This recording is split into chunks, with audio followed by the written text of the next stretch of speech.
On October 15th, 2012, what was supposed to be a regular day of kayaking quickly took a creepy turn for Will Kayako. Known for his popular kayak fishing videos, he and some friends were out on the Salto Grande Reservoir in São Paulo, Brazil, when a strange, out-of-place smell started drifting over the water.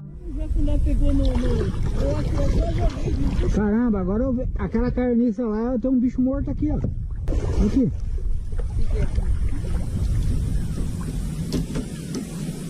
At first, Will thought the smell might be from a dead capybara, which are pretty common in the area. But when he went to check, he found something far more disturbing: a human body floating in the water, still wearing shoes. He immediately called the police and stayed nearby until they arrived. The body was recovered, and an official investigation was launched. Out of respect for the situation, Will didn't film the authorities at work, but he later shared the story with his audience. It quickly went viral, getting picked up by local media the same day. Even now, the identity of the person and what happened remain a complete mystery.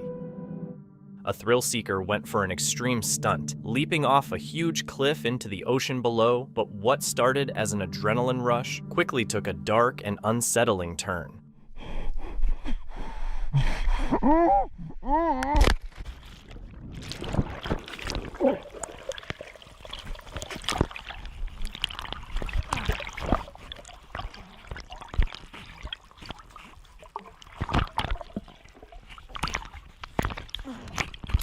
For a tense moment, it seemed like he might crash into the cliff, but somehow he avoided hitting it. The jumper, 8 Booth, is a well-known daredevil famous for taking on extreme stunts like this. Luckily, he made it out alive.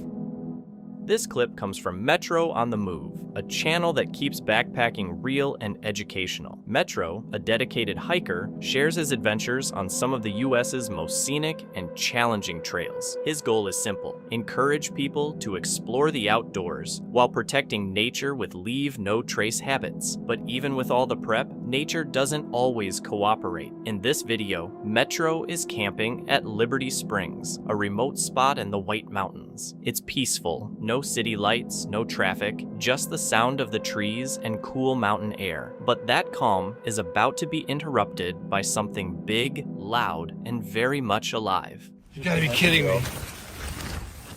Oh my god, dude. I just got attacked by a bear out here. Oh my god, dude. It's got a claw mark in it. Holy. Are you serious? Yeah. Oh my god, dude. Good morning. Oh my god, dude.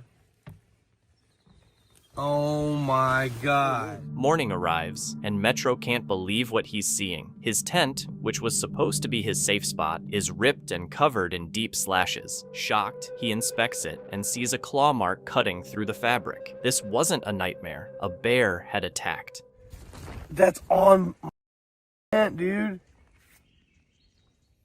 It attacked. Hey!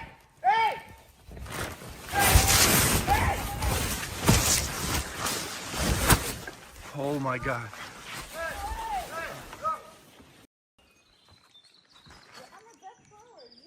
Look at the pole. Hey, yo! Hey! Yeah. Bear! Bear attacked my tent. Hey! Come back.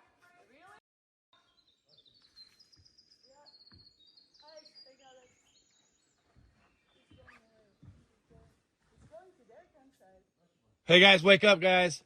He's coming to you guys. Which way? Throw rocks. Hit it. Where is it? He's up. Oh, he's there. Right where? Bear. Oh my god.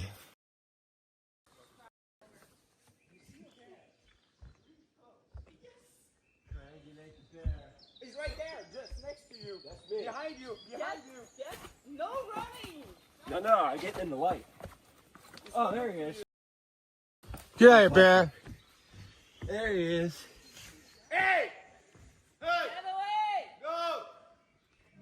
the bear is still nearby, lurking just beyond the reach of their headlamps. Shouts ring out, rocks are thrown, but the bear stays close, slipping through the shadows. The fear is real and justified. This isn't some far-off sighting. It's a tense, up-close encounter in a place where the only thing between you and a predator's teeth and claws is a thin layer of fabric.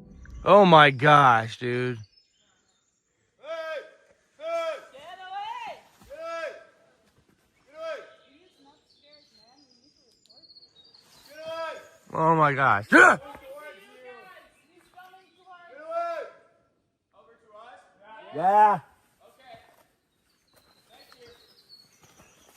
Dude, what? Man. There goes the tent.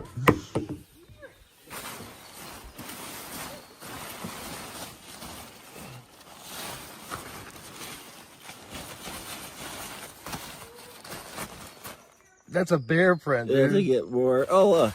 Boop, boop, boop, boop, boop. We'll tape it up. The rest of the roll. That ain't gonna work. Maybe I'll just put some. Oh my god, dude.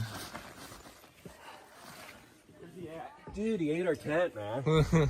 The aftermath hits hard. The tent is shredded, and even after trying to tape it back together, the damage is done. What was supposed to be a peaceful night under the stars turned into a full-on survival situation. They realized the bear had been attracted to the bear box, a metal container meant to keep food safe, which ironically may have made them a target. Drag marks in the dirt showed just how close the animal got. What makes it so unsettling isn't just the attack, it's how unpredictable it was. This wasn't careless camping. Food was stored properly, and precautions were taken. But out here, even when you do everything right, nature follows its own rules. For Metro, this wasn't just another hike. It was a raw reminder that the wild isn't just scenery. It's alive, powerful, and sometimes only inches away. In July 2023, a British YouTuber named Andrew, who runs a paranormal channel called Proving Demons, posted a video that became very popular online. Andrew makes videos about visiting haunted and abandoned places. He and some friends went to explore an old, broken-down house somewhere in the English countryside. They didn't tell people exactly where it was because it wasn't safe. After driving for 30 minutes, they parked their car on the side of the road and walked the rest of the way through bushes and trees. When they got close to the house, everything became really quiet. Inside, it felt cold and creepy. The group kept going anyway and checked all the rooms to make sure nobody else was there. At first, nothing much happened. They used their ghost hunting equipment and got a few small readings that got their attention, but nothing big. They wanted to find more, so they went upstairs. That's when scary things started happening. You literally go. Smart.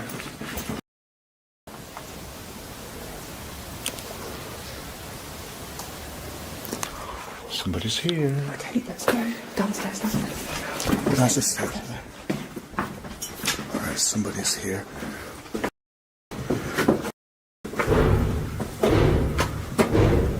Oh, great.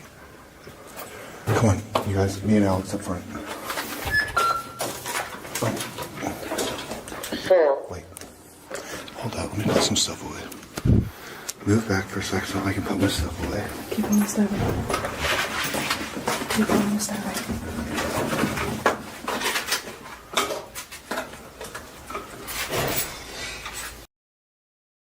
Go.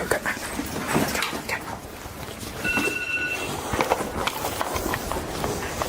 Careful. Do not run. Suddenly, loud banging sounds started coming from inside the house. The sounds were sharp, angry, and way too real to be fake. The group stopped moving and got scared. Then they started backing away from where the noise was coming from. But the banging didn't stop. It got even louder and seemed to be getting closer to them. They realized they might be in real danger, so they ran toward the exit as fast as they could. But when they got to the stairs, they saw something that made them go from scared to completely panicked.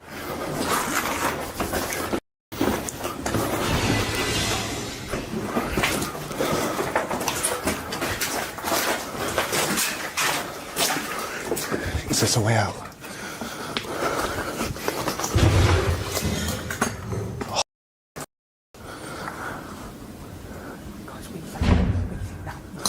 Where?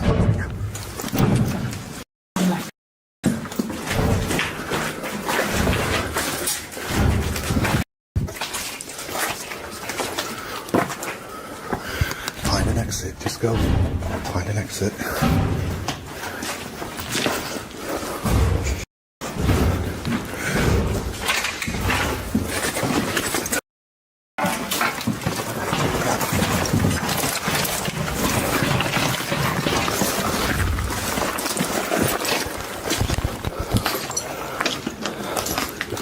No, that's the way out.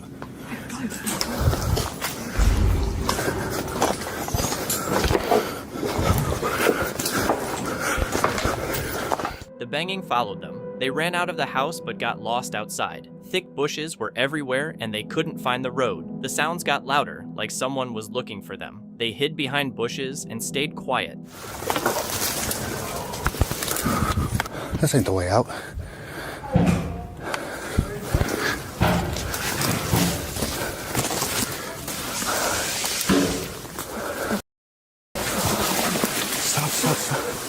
Stop panicking.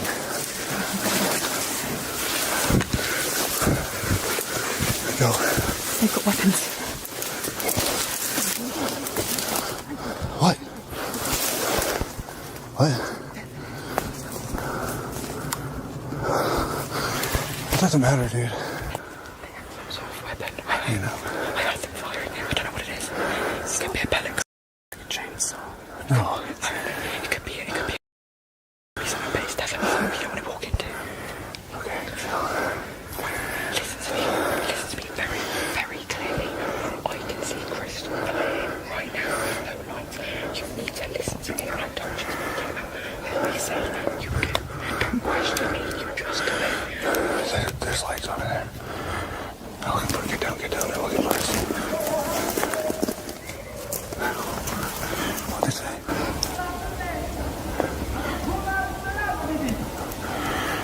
What do you say? He said, come out and do something bad over here. Go, Andrew, these people, they're not friendly.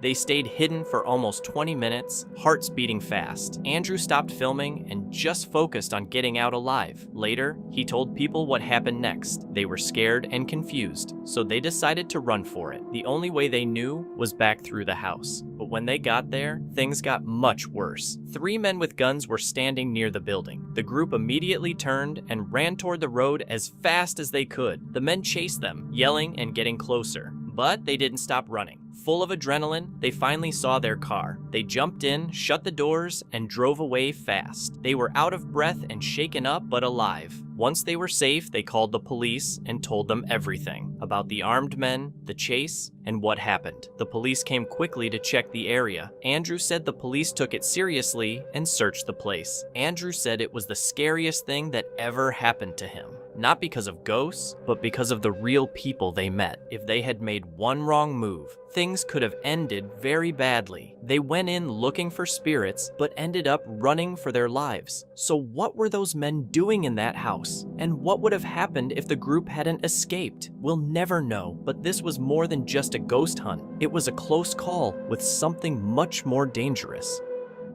This shocking video comes from Den Fisken, a Swedish TikTok creator known for sharing clips of his work in the forestry industry, often running heavy machinery deep in the woods. Most of his videos show normal logging life, but sometimes something truly unsettling happens. On January 23rd, 2024, Den Fisken heads out alone into a quiet forest at night. As he gets ready to start his chainsaw for what looks like routine work, the woods stay completely silent until a chilling sound suddenly breaks the stillness.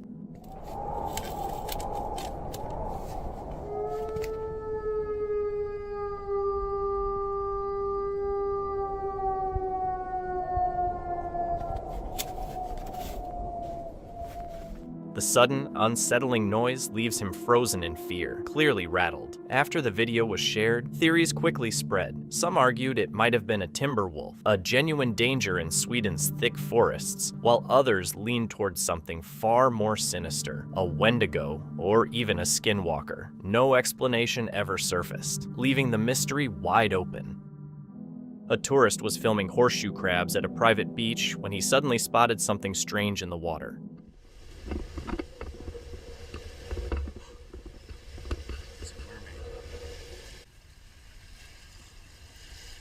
At first, he assumed it was just a swimmer, but as he got closer, he spotted a humanoid figure with a fish-like tail, looking strikingly like a mermaid. Could this really be a mermaid on camera, or was it just an elaborate trick?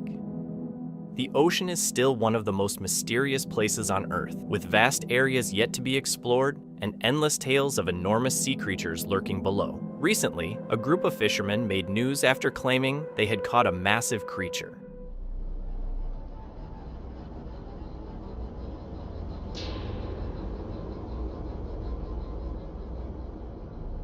In the footage they released, it appeared to look like a giant snake with a fish's tail, a strange and eerie combination. Though the ocean hides many secrets, this video seemed almost too bizarre to be true. What do you think? Could it be real proof of something undiscovered in the deep, or just another digital hoax? On a quiet afternoon, a man was settling in to relax and play his Xbox when he accidentally captured something on his phone that left him shaken. He and his wife had recently moved into a new home, but strange occurrences, unexplained noises, and a constant feeling of unease had been following them since. That day, while his wife was upstairs and he was setting up his console, he noticed sudden movement out of the corner of his eye. This time, he managed to hit record, and what he captured was far more frightening than he ever expected. Wait, say it again. Prove that you're here. Why do you keep turning off the TV? Ooh. Hey, hon. Come here. Look. No, I can't deal with that. I don't think it's just down here. Look at that. This is the most active during the day that I've there goes the Xbox too. Wait a minute. Oh, I'm not liking this. Oh, wow. Wait. I swear I can see. Ooh, stop it. I'm not liking that. Hun, let's go to dinner or something for a while. Time to go. The man claimed that the spirit in their home had been tampering with his electronics, frequently turning off the TV and gaming consoles. But what truly unsettled him was seeing a rocking chair move on its own, along with a ghostly figure appearing in the TV's reflection, his most frightening encounter yet. Paranormal experts often note that reflections can act as windows into the spirit world, a belief dating back centuries. Ancient traditions suggested that mirrors or still water could capture fragments of the soul or serve as gateways to the supernatural. During the Victorian era, spiritualists even practiced scrying with black mirrors to communicate with the dead. So, what actually happened here? Was it a cleverly staged hoax? Or, just as the spiritualists believed, did he unintentionally capture a spirit passing through a reflective portal? This skier chose to attempt something incredibly risky.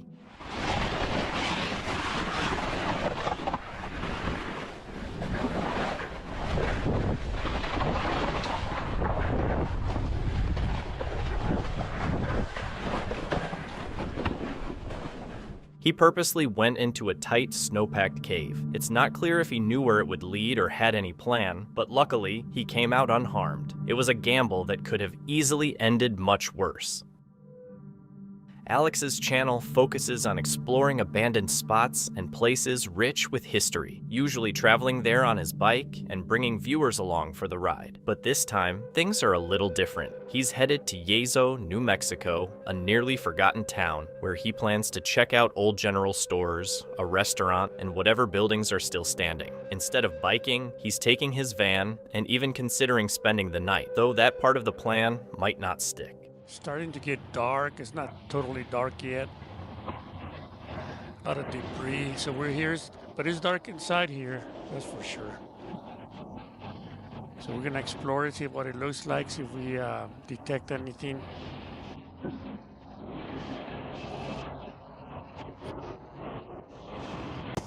So this is the big room here. A lot of debris, furniture, that sort of thing.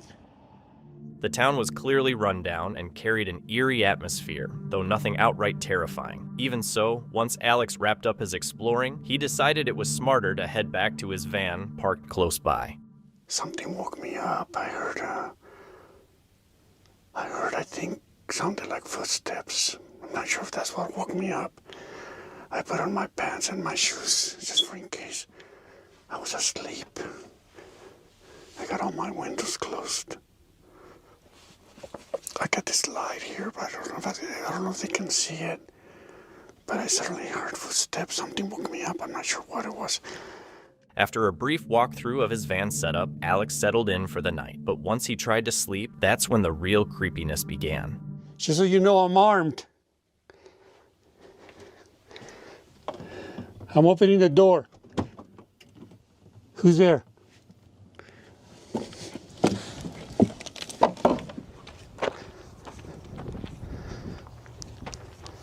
I don't see anybody.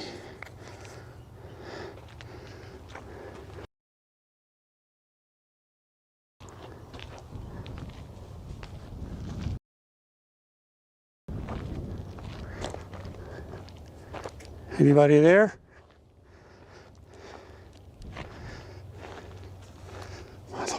Nobody out here. Hello?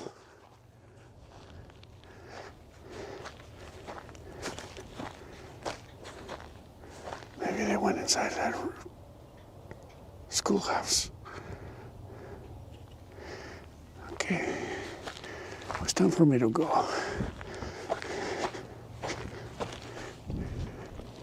The sound was coming from this side, from the driver's side. No one was outside. Most likely, it was someone who noticed the van, assumed it was empty, and tried to take what they could, only to bolt once they heard Alex's voice. Or maybe it was just someone messing with him. Either way, Alex didn't stick around to figure it out. He made it clear he was armed, but the smartest move he made was avoiding any confrontation altogether and simply leaving the area.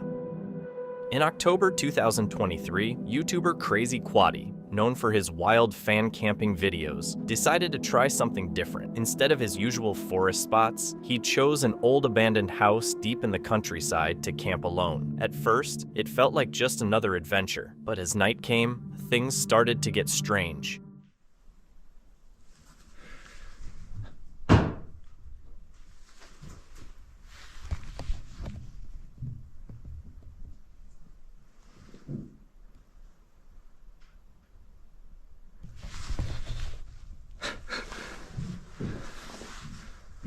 There's definitely something up there. Get!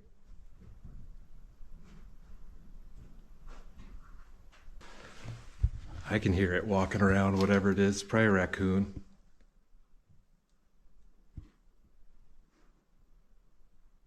There's definitely something upstairs right now. I haven't even cooked dinner yet, and once I do dinner, I'll have to bag that up.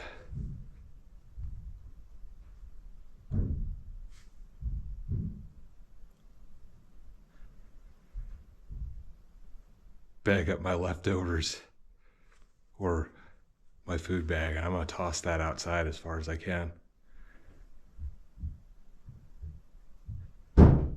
He began hearing odd sounds, footsteps, creaks, and random thuds from upstairs. He tried to ignore them, but something didn't feel right.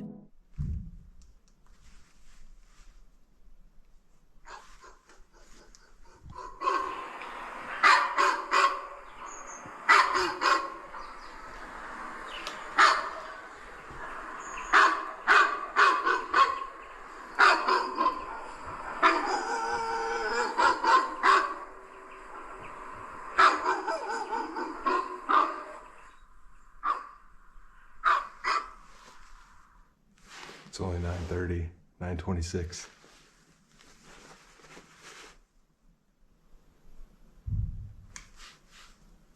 I mean, the wind has picked up a bit. So it could be branches clonking against the house, especially up front, because they're like everything is grown right up to the house. But it sounded like there was something walking around right above me.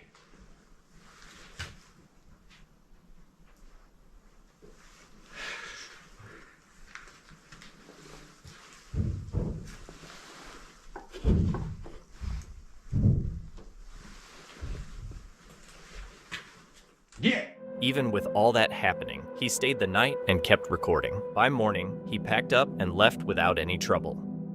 This video comes from Redchile, a lifestyle and entertainment TikToker known for content ranging from travel and viral trends to music and interactive challenges. On December 4th, 2023, during a solo camping trip in a public forest, things took a frightening turn when a stranger appeared, insisting the land was his.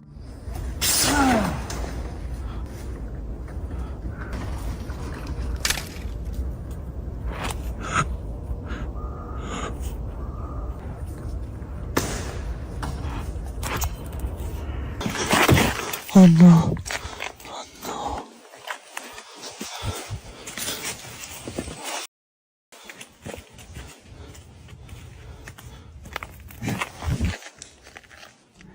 Hey, please, I'm leaving. I'm leaving. The man grows more aggressive, eventually dousing the camper's tent with gasoline and threatening to light it if they don't leave right away. Acting fast, Rachel grabs the essentials and runs to the car, only to discover it's already been damaged, likely by the same man. Before they can make sense of it, the situation escalates. The attacker physically confronts them, then chases them through the forest with a bat. Thankfully, Rachel escapes unharmed. It's a chilling reminder that when camping alone, your safety can hinge on the actions of unpredictable strangers. On December 12, 2015, Reddit user Chris Nomad went out expecting a peaceful day of fishing, but things took an unexpected turn.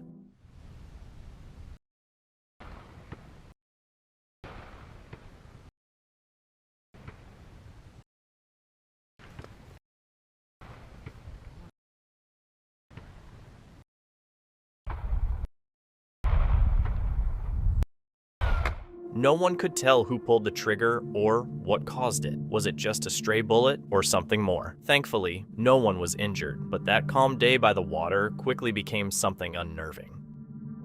In Glen Rosa, hikers noticed a shirtless man behaving oddly as he wandered through the woods and discreetly filmed the unusual sight.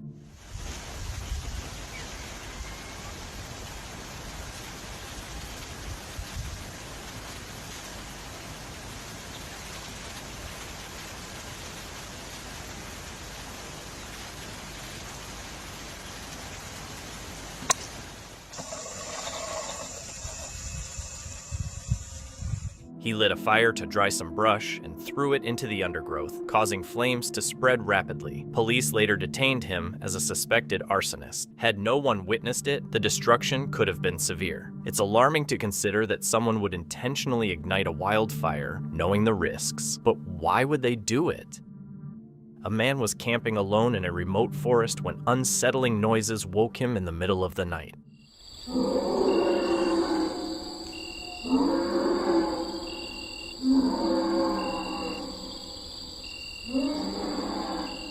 At first, he assumed it was just an animal, but the sounds grew louder and closer, echoing through the darkness. With no moonlight and no one for miles, he realized he was truly alone. He stayed inside his tent until morning. Though he barely slept, what was out there remains a mystery.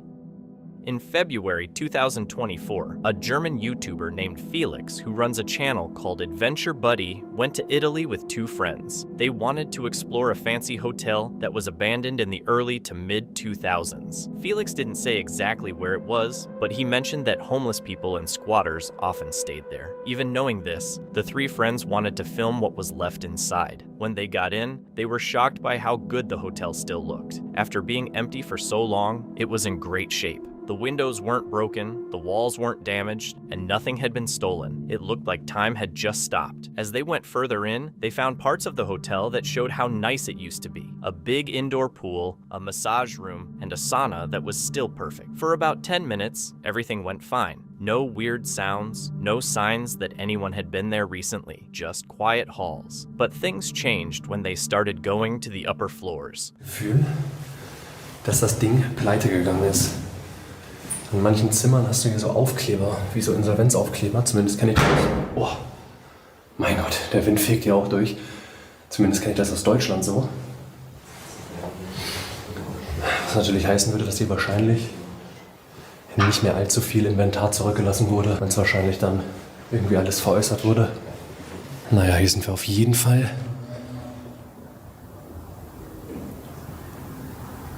Was? Okay. Unschwer zu erkennen.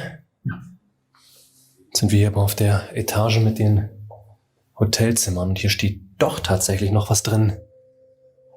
Da hätte ich jetzt nicht mit gerechnet. Betten, Schränke, also es war alles so Einbauschränke. Es riecht so, ne? Du? Es riecht so, ne? Als wäre hier irgendwie noch jemand. When they got near one of the rooms, the group heard something. Quiet noises, like someone moving around, and muffled sounds. Felix stopped right away and listened hard. He told his friends to be quiet with hand signals. Then he carefully walked into a room nearby. Inside, he found empty bottles all over the floor and a strong, bad smell. A few moments later, one of his friends whispered to him. In another room, the friend had found trash bags, more empty bottles, and someone's stuff. It was clear that someone was living there. They stopped being curious and started being careful. The group decided to find where the noise came from and slowly walked toward the door they thought it came from. That's when it happened. Da hat definitiv wer gelebt. Ja, auch wenn man sich mal diesen Stuhlkreis da anguckt, der da auf dem... Entweder ist das hier so eine kleine Partyhöhle oder eine Crackhöhle, wie man das immer so kennt, so.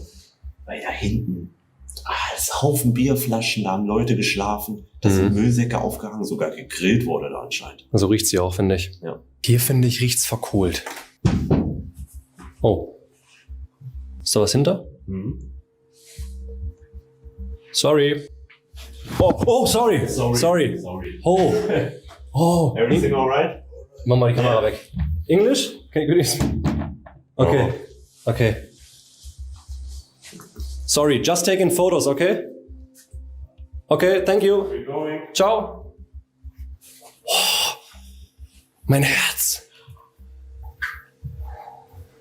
Mein Herz. As they got closer, the door suddenly swung open. A man stood there, messy, wide-eyed, and clearly surprised. The group froze and quickly apologized for walking in. Without saying a word, the man slammed the door shut. Shaken, the explorers turned around and hurried away, their adrenaline rushing. Later, Felix explained that the man looked intoxicated. His pupils were very dilated, and on a table inside the room, they noticed what seemed to be illegal substances. The man hadn't been violent, but the way he looked and acted was enough to scare them off. They decided they'd seen enough. Not wanting to risk running into him again, they ended the exploration and left the hotel, thankfully unharmed. Looking back, Felix said they were very lucky. Encounters like that don't always end well. Around the world, urban explorers have reported being threatened, chased, or even attacked by squatters or people involved in illegal activity inside abandoned places. This time, they got out safely, but next time, they might not be so lucky.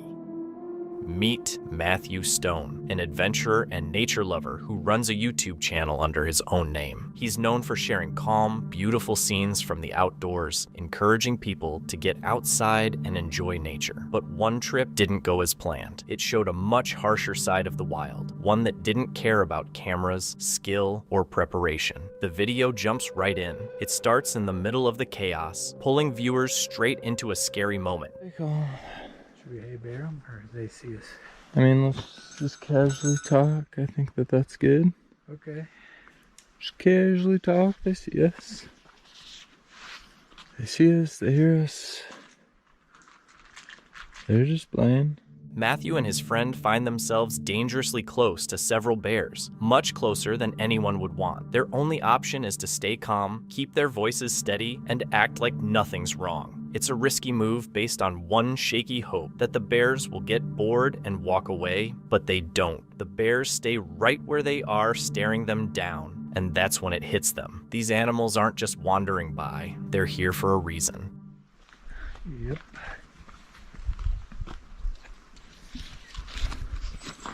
Hey bear. Hey bears. Hey, we're good. We're good here. We're good. Hey there. The pressure builds when one of them quietly says they should go. They try to sound calm, but the fear in their voices is clear. They start talking to the bears gently, using friendly tones, hoping not to scare or anger them. But every word feels like it could tip the moment. Matthew keeps filming, his hands shaking as he tries to hold the camera steady. His friend says he has pepper spray, but they both know it won't do much against animals this big and this unpredictable. I have my pack, which is not good. You're just curious. Just slowly, don't go towards them. Oh my God. They start backing away, each step slow and steady, doing everything they can to avoid spooking the bears into chasing them. The camera stays focused on the tree line, on the bears still staring them down, letting the viewer feel that same tight, anxious silence. Then, out of nowhere, the bears take off into the forest. A wave of relief hits, but it doesn't last. The video ends suddenly. No explanation. No follow-up, just a jarring cut to black, leaving you wondering what really happened once the recording stopped. A group of friends was out fishing in the ocean when something completely unexpected occurred. What? The shark just jumped into the boat! Suddenly, a shark surged up right alongside their boat. Holy crap! Jumped out of the freaking water into the boat! Oh my God. Are you okay, bro? Holy crap! Oh my! He jumped over you, bro! Oh my God! It knocked the trolling motor back into the water. Your rod is gone? Two rods are gone. Two rods are gone. Only Ryan's rods. That was the scariest thing. I have no idea what my POV view was. You have no idea what my POV view. It went over your head. I'm dying. It went my head. It went over my head. You ducked just in time. And then it smacked. Oh, I said, dude, and then anyway, it was spinning. It went in the boat, and then. It was a terrifying moment, but thankfully, everyone got out safely. A strange video appeared online, supposedly showing alien babies. It was shared by an individual claiming to belong to a secret organization that looks after alien infants on Earth. The person refused to disclose any personal details, afraid of being exposed by the group they worked for.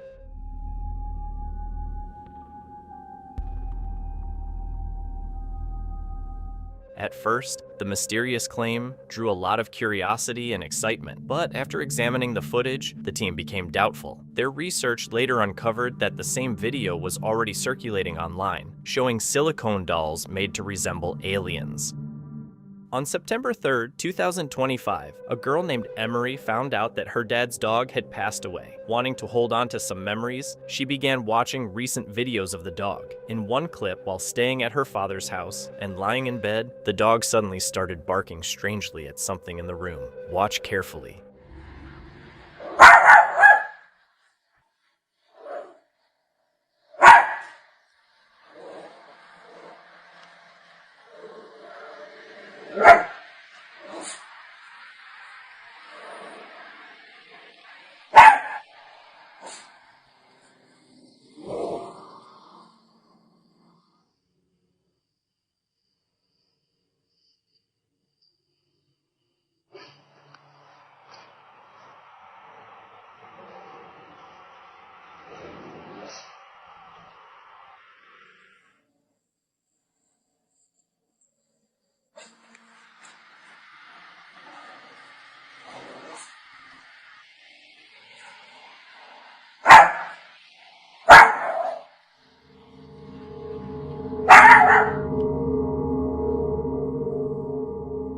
The dog starts barking at the memorial of another pet that had passed away earlier, and right at that moment, the pages appear to move on their own. As she watches the dog's strange behavior, it suddenly gets pulled sideways, as if by an unseen force. Emery says unusual things often happen at her dad's house. Since the dog barked at the memorial, the pages moved on their own, and then the dog was shoved. Could the house be haunted? And could this be linked to the dog's passing? What do you think? A hiker was deep inside the Waldeck mine, filming another typical exploration for the Exploring Abandoned Mines channel. As he went further in, eerie whispering sounds started echoing through the tunnels. These boards are bending. Do you hear that?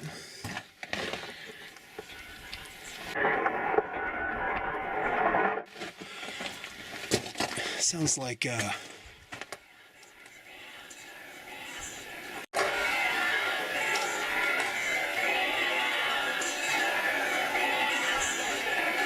Is that wind? Can you, I don't know if you can hear that on the camera.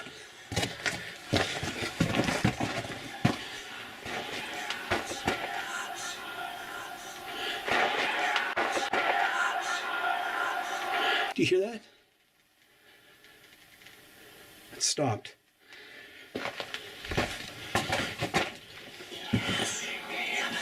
Wow. Wow. I don't know what that is. That doesn't sound like wind, but that's crazy. Don't know if that's a bird or I don't know what that is. It almost sounds like snakes, but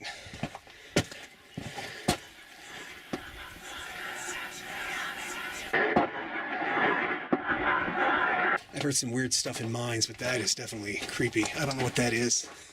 So let's get out of here. And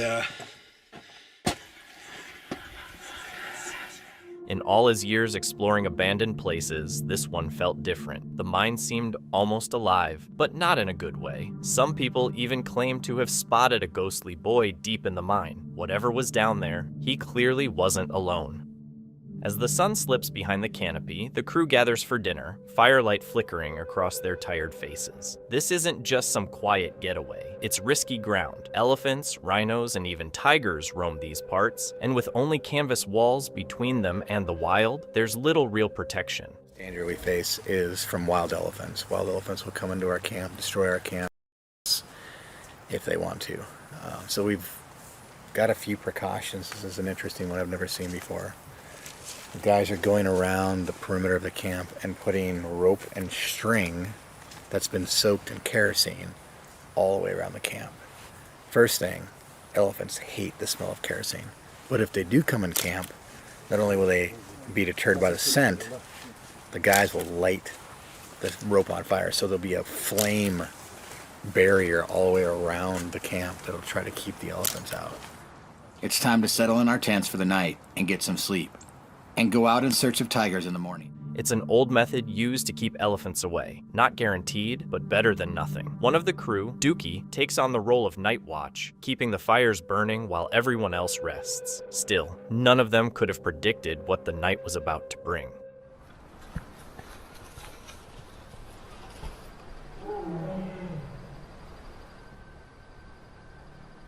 Wow.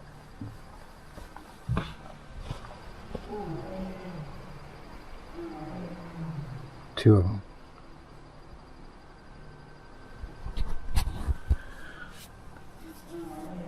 Hear that? That's tigers calling to each other.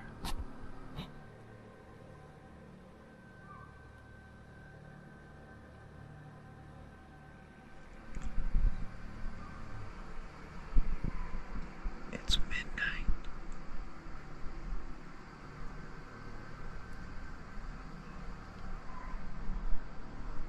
Hear the alarm calls from a gentle deer.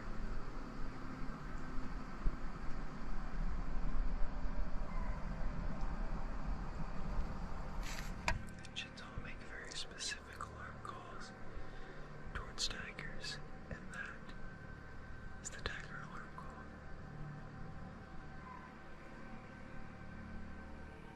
That means there's definitely a tiger right by camp right now. Yeah. They don't alarm unless there's a tiger. The night is tense, every sound magnified by the dark. Sleep is light, and no one fully relaxes. Soon the low rumble of tigers echoes through the trees, haunting yet terrifying, followed by urgent deer alarm calls. Everyone stays in their tents, holding their breath as something large moves just outside. By morning, the evidence is clear. Fresh tiger tracks right at the camp's edge. The predator had circled, watched, and slipped away silently, a chilling reminder that they are only visitors here. This one? Yeah. This one, return. Let's back and forth. Fresh tiger tracks around camp. Walk back and forth. So tiger came into camp last night, saw the camp, turned around, and then walked back out that way. Around midnight we heard some chital deer calls over in this direction too, so that's probably what they were they were alarming at.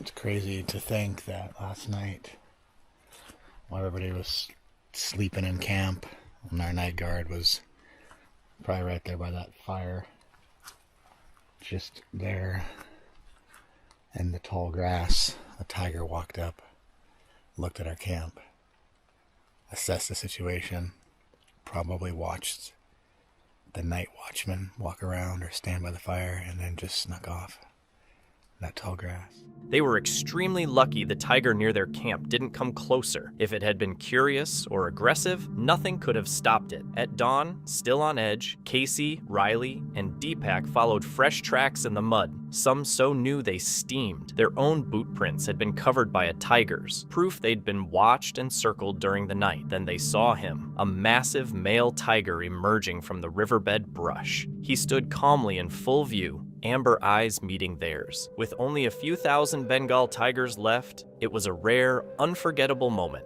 The Babai Valley tested their awareness, courage, and respect for the wild, reminding them that true power moves silently and is always watching. In 2013, a man noticed strange flashing lights coming from an abandoned factory near his home. He said the building's fire alarm had suddenly gone off, even though there was no sign of anyone inside and no clear reason for it to trigger. Curious but uneasy, he started recording. In the video's description, he explained that in the 30 years he had lived nearby, he had never once seen a person or vehicle go in or out of the factory. For decades, it had been completely silent until that night.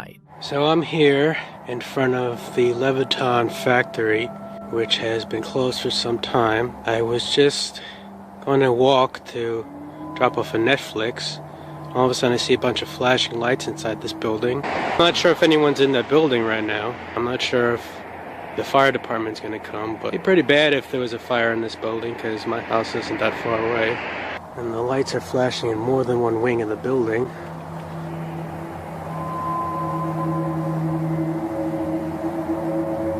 I don't hear any sound, which is strange. Normally the sound of a fire alarm going off is deafening.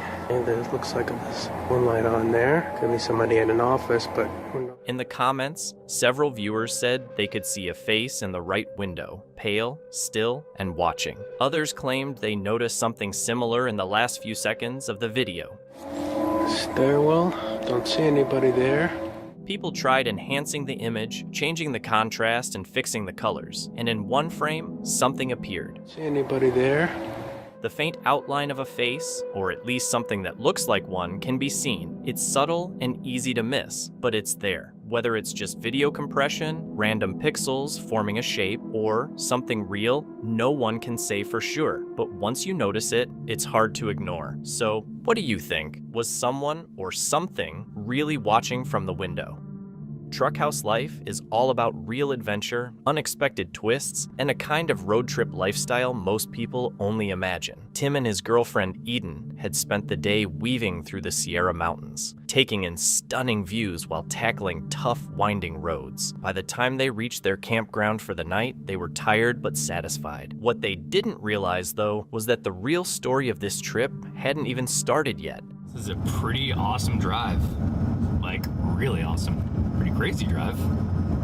Really cool up here, though.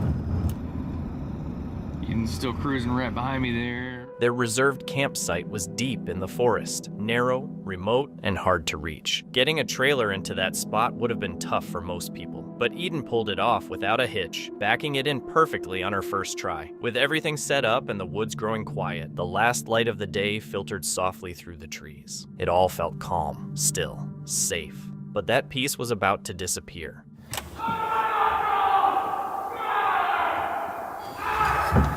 I said I was going to bed. I turned you guys off for the night, started making the bed, then I heard a guy literally screaming. Someone the campground? Are you serious? That's insane.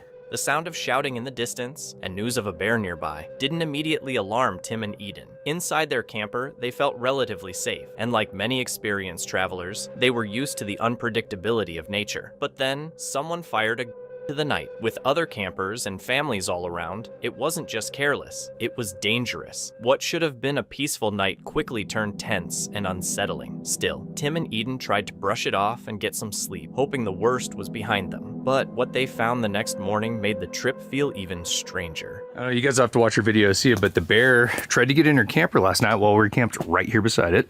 There's its paws all over the side of the camper. Little nose smudge. Oh yeah, that's my favorite. Right there in the window. It was obvious the bear had gotten too close. Scratch marks on the camper, gear pushed around, clear signs it had tried to get in. Still, the most important thing was that Tim and Eden were okay, and somehow they were even able to laugh about it. There wasn't any real reason to leave the campsite, at least not yet, but by the time evening rolled around, the bears came back. It stopped. Oh, you guys hear that? There's people screaming in pots and pans. Move back. Move back. It's happening again. Yeah, there he is. Yep. Well, he's running this way. Oh, that's nice. I don't have my bear spray or anything. But... He's literally coming straight for us. Okay. Oh, he's got cubs. Yeah, he's got little ones. Okay.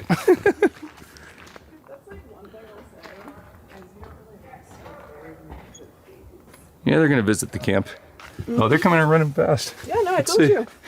From their porch, Tim and Eden quietly watched everything unfold. The mother bear seemed alert but calm, scanning the area with a steady gaze. At one point, someone nearby fired off a taser into the air. The sharp crack broke the silence, but the bears didn't even react. It was clear they'd been through this before. Even with the tension in the air, Tim and Eden kept a positive outlook. They couldn't help but admire how wild and real the moment felt, even though getting any sleep was nearly impossible with people banging pots, honking car horns, and shouting in fear across the campground. But this was part of the experience. The unpredictability, the noise, and the sense of wonder all rolled into one. One thing was certain. This was a trip they'd remember for a long time. While piloting his drone, a man recorded something unusual. In the footage, a strange shape seems to move just beneath the water's surface. Some believe it's evidence of a mermaid, while others think it's simply a case of smart editing. What do you think? The footage shows a deer roaming through the woods with its neck stuck in an unusual position. No one knows what caused this or why the deer's neck is like that. One possible explanation is that it might have been an otherworldly creature that got stuck while transforming. A man named Josh is reaching his limit. After years of dealing with an unwelcome presence, he installed multiple cameras throughout his home to document the constant paranormal activity. Cleansing rituals and prayers have had no effect. The dark energy always returns. Almost every room is haunted, but a recent recording has convinced him that the situation is getting worse.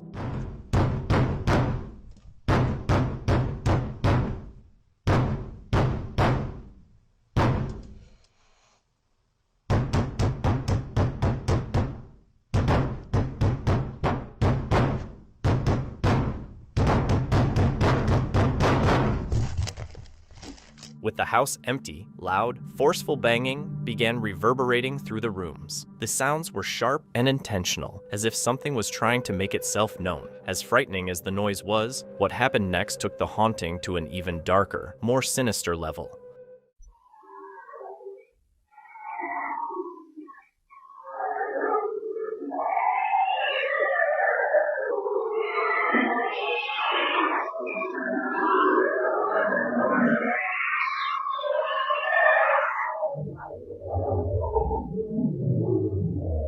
A chilling chorus of ghostly screams echoed throughout the house, accompanied by glowing orbs drifting into view. As the sounds grew louder, they took on a demonic quality, almost as if the cries were rising from the depths of hell. If that wasn't terrifying enough, Josh revealed that the most frightening aspect of the haunting is the poltergeist activity that often surrounds him.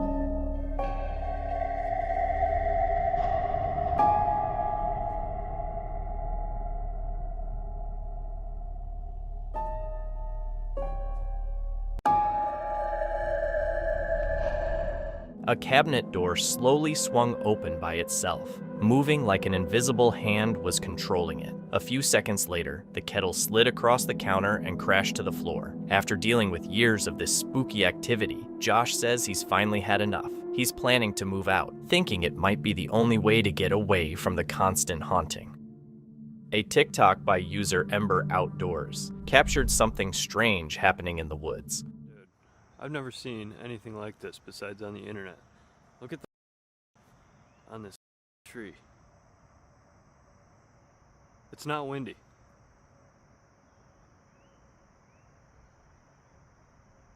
There's nothing. Dude.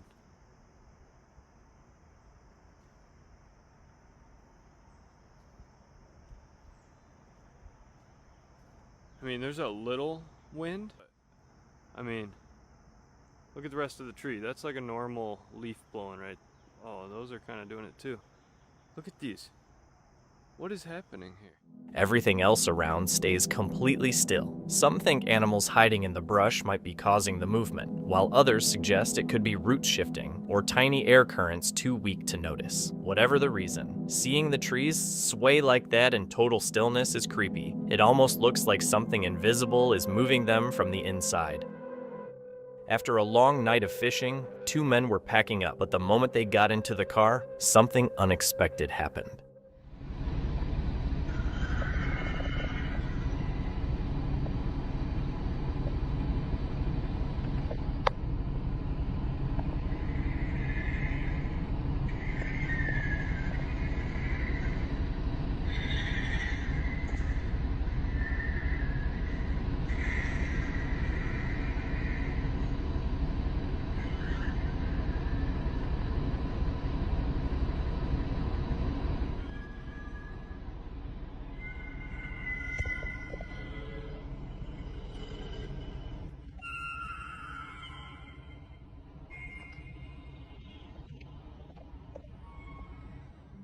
A piercing screech rang out in the darkness, not from one spot, but all around them. The sound sent chills racing up their spines. Who or what was out there with them? Luckily, whatever it was never revealed itself, staying hidden in the forest shadows.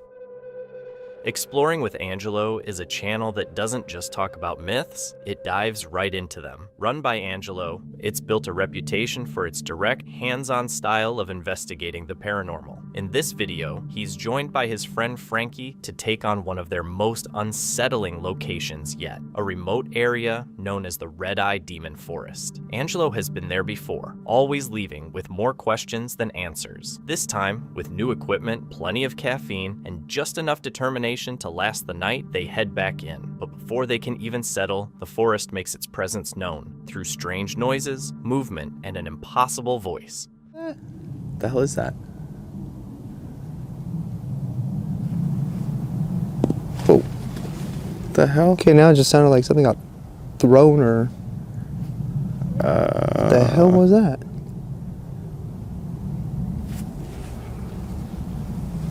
Hello?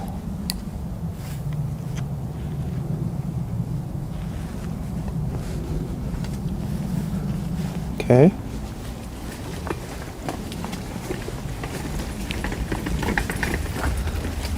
The first sound doesn't scare them, but its familiarity does. A deep, sudden thud, like something heavy hitting the ground just out of sight. With no wind and no animals around, Angelo and Frankie press on. Was it that thing moving? I don't know. Does that thing even move anymore? I don't think so. Huh. Weird. Alright, well we're here. More or less anyway.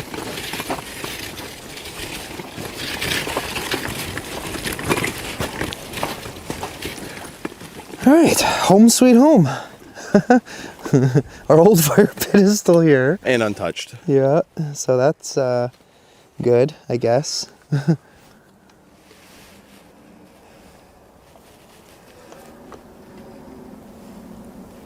Oh, it is moving. Look at that. It is? Yeah, look. It's spinning. Oh, yeah, it is. I've never seen that move before. Neither have I. Cool. All right, well, that debunks that. Yeah. I mean, I didn't really think it was anything paranormal to begin with. It just kind of caught us off guard. Angelo and Frankie hope it's just another camper somewhere deeper in the woods, so they decide to let it go and continue setting up camp. For a while, the forest grows quiet, and their unease eases into a fragile sense of normalcy. But in a place like this, comfort never lasts. The silence is only temporary. So creepy. One espresso coming up.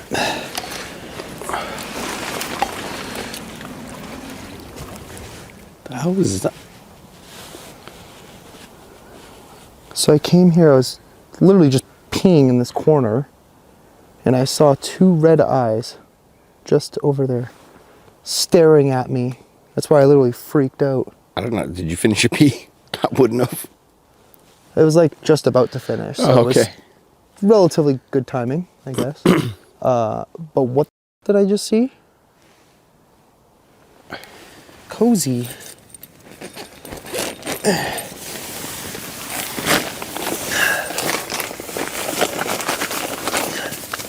Well, at least this time we know we got lots of space in here. Yeah. We know we're gonna fit. Yeah, that's for sure. Just make sure I don't have anything super important out here. Despite the unsettling activity around them, Angelo and Frankie do their best to stay positive, mainly to keep from getting too rattled. Eventually, they decide to retreat to the tent and call it a night. But once wrapped in their thick sleeping bags, it becomes clear comfort is nearly impossible to find out here. I think that's that fan thing again. The squeaky noise, yeah, but not that other sound.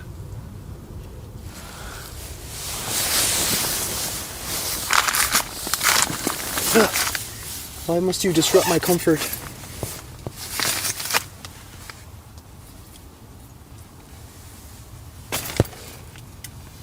I don't see nothing. I don't know if that makes me feel better or worse. I don't know. Okay, I'm gonna try and sleep. This is how a caterpillar feels. Yeah, I know.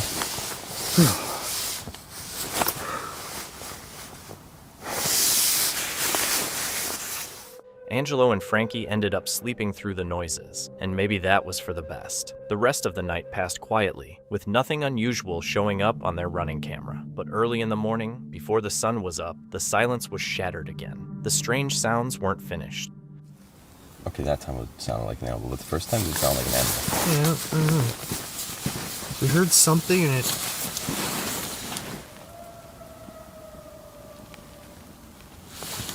Wolf? Okay. Maybe. I don't know. I have no idea. I'm not sure.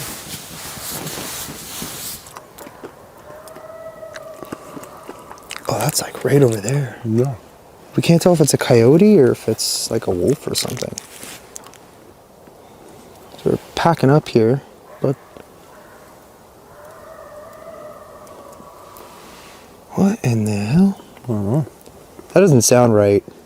Doesn't. No. Almost sounds like it's in pain. The cry twists and echoes like something in pain, or something trying to mimic it. Angelo and Frankie don't wait to find out. With their gear quickly packed and tension thick in the air, they head straight for the car, long before the sun climbs over the treetops. It was a night full of unanswered questions. Whatever was out there won't be forgotten anytime soon. But what do you think? What was really happening in those woods? And who or what was near their camp while they slept? In July 2025, a YouTuber named Levy uploaded a chilling video called I Walked Through a Haunted Mansion on his channel, Ghosty. Levy's channel focuses on urban exploration, where he films himself visiting abandoned places across the United States. In this video, he explored the Glencliff Mansion in Garrison-on-Hudson, New York, a place rumored to be haunted. The moment he stepped inside, Levy felt uneasy. The mansion had a heavy, eerie atmosphere. Even so, he stayed positive and kept going. Early on, he noticed signs that scrappers or squatters might have been there recently. But aside from that, nothing seemed strange. No noises, no shadows, no proof the mansion was haunted. Relaxing a little, he kept moving and decided to head upstairs. Once he entered one of the rooms on the upper floor, things quickly began to take a darker turn. So this place is creepy. There's a spirit that wants to communicate with me. You can't make any type of noise. Just let me know if you're here.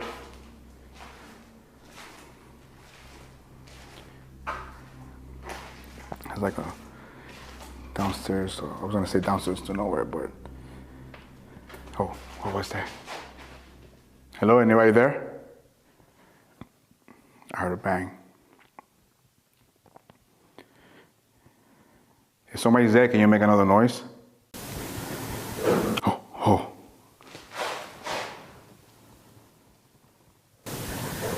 Oh, you hear that?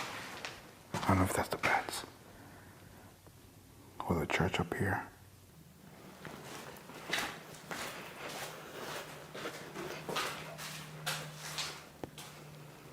I'm just here recording. If you don't want me here, just let me know. It's moving.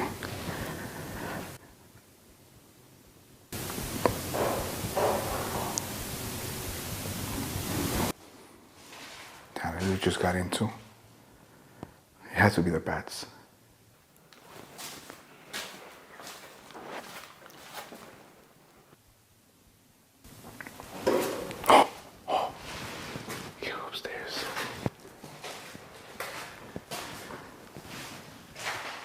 After hearing the noises, Levy froze, standing completely still to figure out where they were coming from. As he listened, the sounds came again from the same direction with the same eerie tone. Wanting to know what it was, he carefully moved toward the source, but after checking every corner, there was nothing. No person, no animal, nothing that could have made the sounds. Not sure if someone else was inside with him, Levy chose not to risk it. He left that area and headed upstairs toward the church. But the moment he walked into the room, his camera caught something deeply disturbing. Oh, the church is right there on top. I was keep forgetting where is that located at.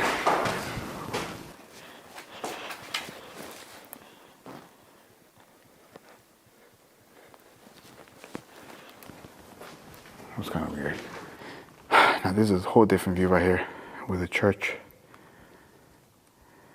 A little brighter so you guys can see just a little bit of it.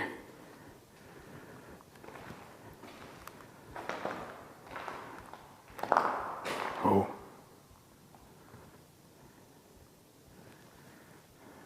You hear that sound? Let me get close to it, maybe I could hear it better.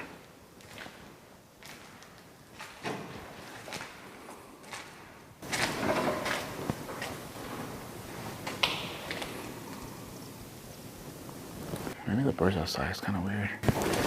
Oh.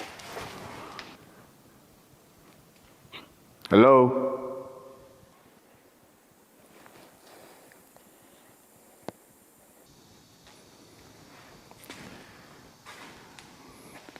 There was couple of bangs. There has to be somebody messing with me.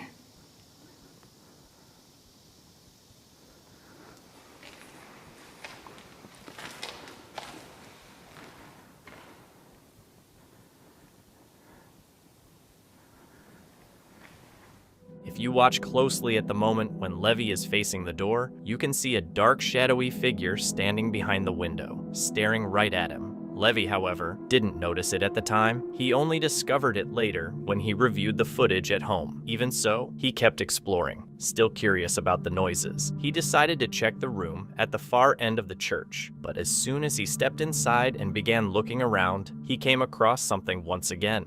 Kind of Budweiser. I don't know, I haven't drank beer in a long time, but, oh.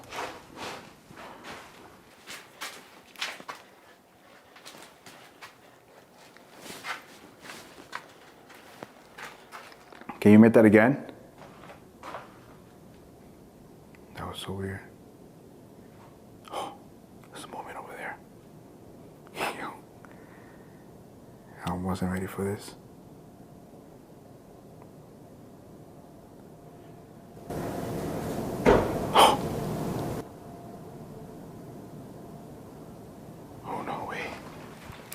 Might be too bright, sorry, but something's happening. I don't know what's going on.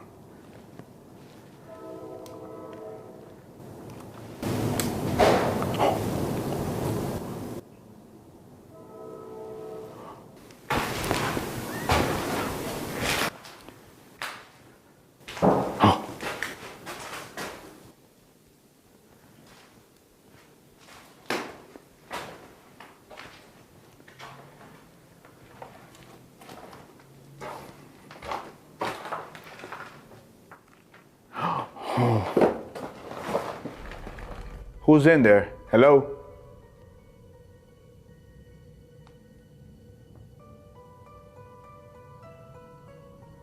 The door is literally just open.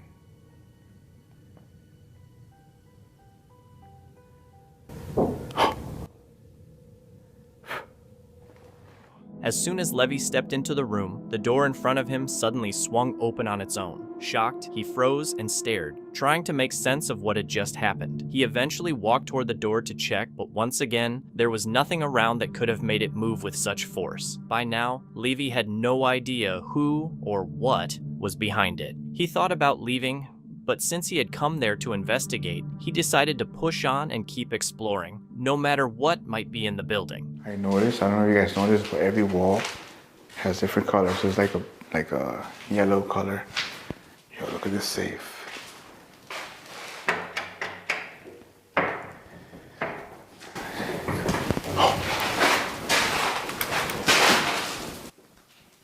This is everywhere.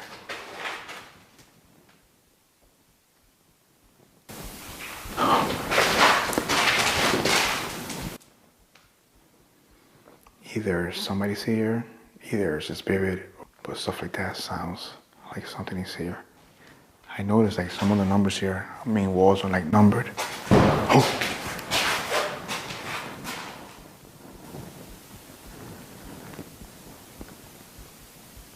What was that?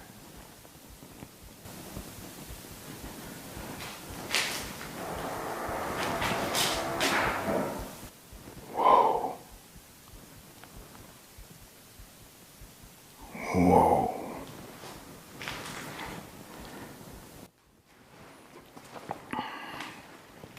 It's funny how that thing's shaped like a cross, the wallpaper.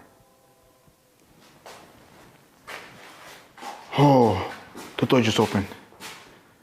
I don't know if that was a bat or that came out, but the door literally just opened. Couldn't be the bat. There's no way that the door is so heavy for the bat to push the door open, but... After a loud bang, Levy quickly turned toward the sound, trying to figure out where it came from. Then, the door in front of him suddenly opened on its own. For minutes, he stood frozen, staring at it, trying to understand what had just happened. When he finally walked over, there was nothing. No movement, no one around, and nothing that could have made the door swing open. With no answers, Levy left that part of the building and started heading down to the lower floors. But as he walked through the hallway, he came across a shocking discovery. Yeah, but let's move on to those. Oh. Dude, that thing literally just sounded. Look, it's moving. It's moving. Yo. It was literally this sound. Yep. It was this sound. Yo, that's crazy. Yo, this place is... Nah. Oh, I just heard something over there. Yo, this place is crazy. And scary at the same time.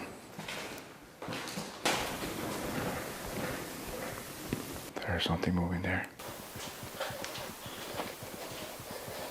Maybe water drops. Maybe water drops.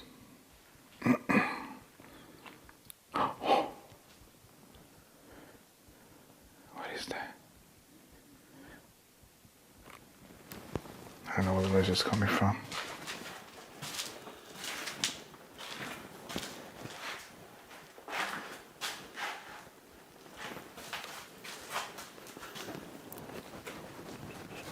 I don't know if it's coming from downstairs.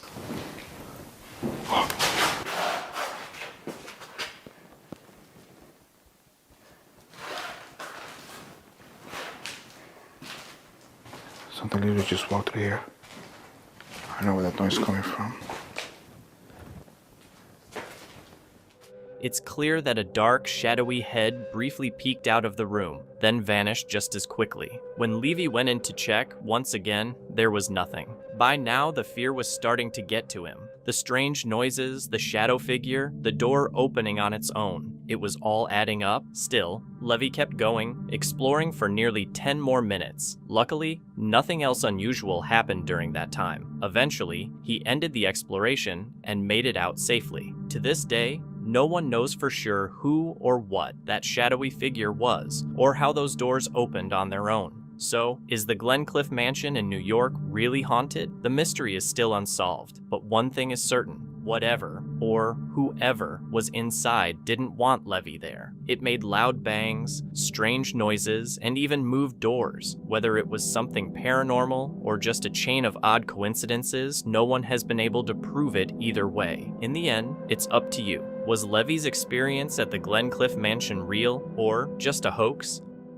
The next chilling video comes from High Gear, a YouTube channel all about off-road motorcycling and motocross, especially enduro rides through forests, quarries, and rough trails. While the channel usually shows the excitement of first-person rides, it also reveals the unexpected dangers riders can run into. On June 26, 2019, what was supposed to be a calm ride through an open field beside a wooded area suddenly takes a dark turn.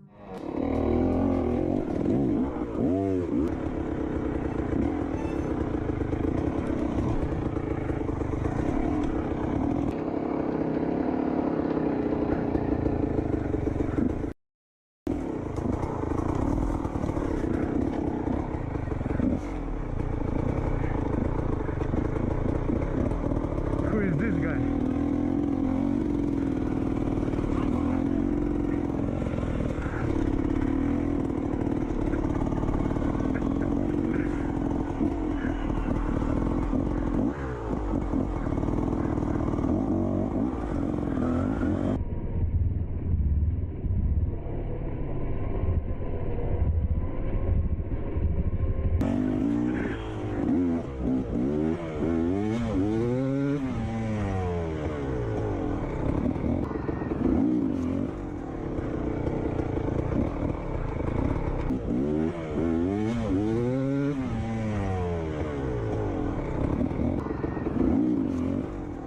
While the rider is enjoying the open field, an angry man suddenly comes out of the woods. Without any warning, he kicks the dirt bike as it passes, knocking the rider to the ground. Things quickly escalate from there.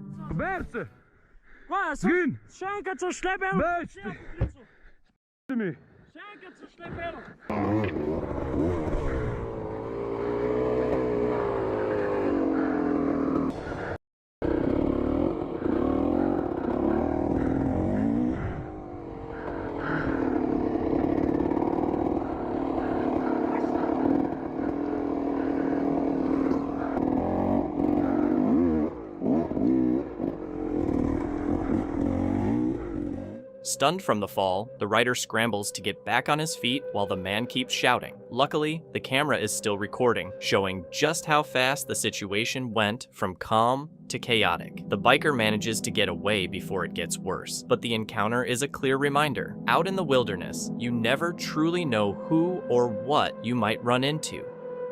A group of friends set out on the water, hoping to catch big salmon and enjoy a day on the boat. The trip began like any other. They woke up early, drove to the docks, launched their boat, and headed to Buoy 10, a popular salmon fishing spot where the Columbia River meets the Pacific Ocean. But while fishing, something occurred that completely turned their day upside down.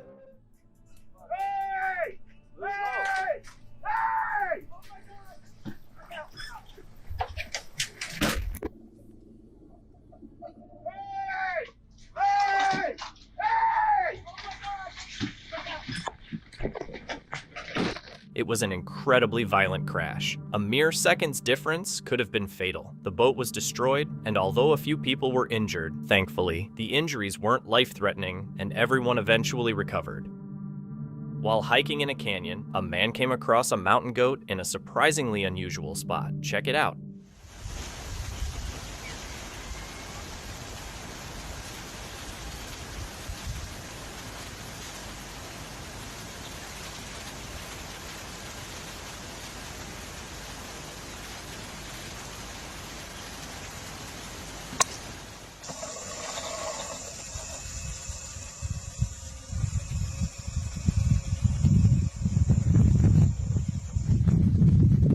It's amazing how these animals manage such sheer heights. Mountain goats have hooves built for both grip and stability, letting them cling to the tiniest ledges. These cliffs keep predators at bay, making the peaks nearly impossible to reach. It's almost unbelievable to see.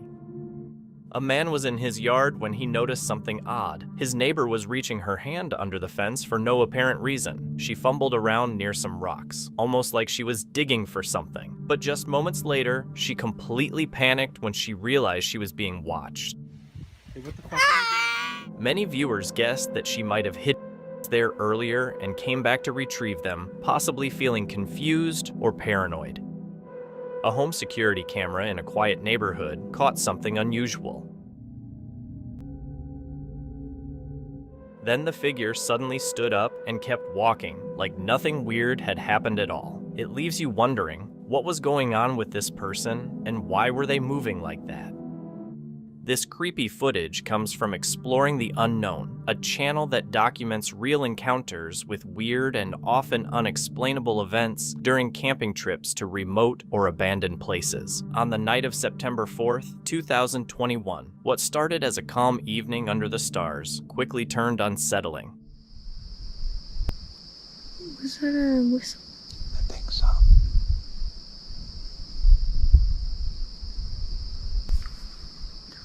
Footsteps by that campsite. Dude, literally just... Huh?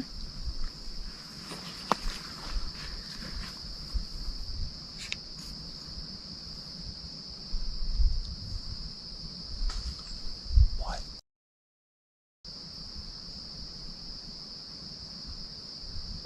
Shall we say something?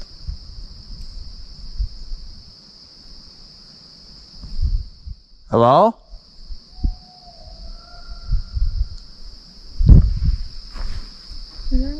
That had to be another camper. It's 4 in the morning. Who's gonna be up? I know. That's what I'm saying. It's weird. It's weird. But we're up.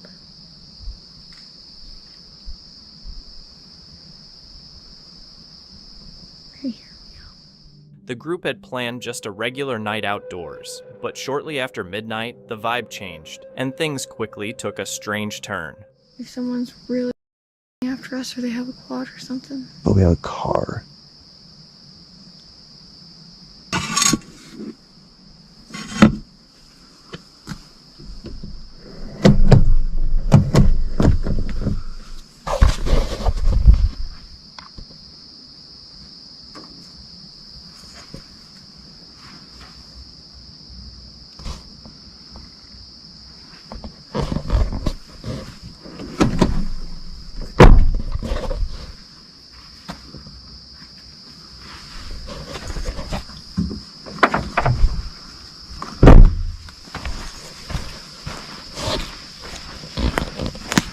And we got a headlight.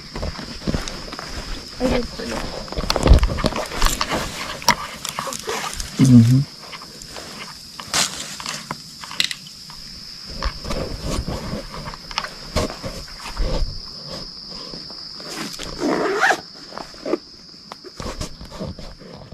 It started small, yelps, creaking branches, and a high whistle. At first, they thought it was normal forest sounds, but then footsteps seemed to approach their campsite. A quick search found nothing. The whistling was coming from across the lake, where there were no trails or campsites. By 4:48 a.m., loud rustling outside woke them, and slow, quiet footsteps came from the empty side of the lake. Some wanted to go to the car. Others hesitated due to poor visibility and vehicle issues. As they packed up, distant headlights flickered through the trees.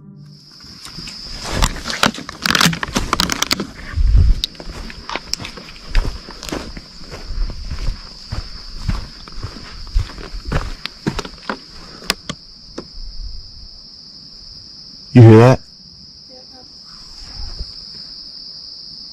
No, that. I don't know.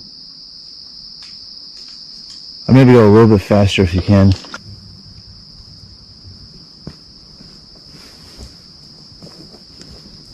We have absolutely everything, so don't need to hurry. Lower it for you.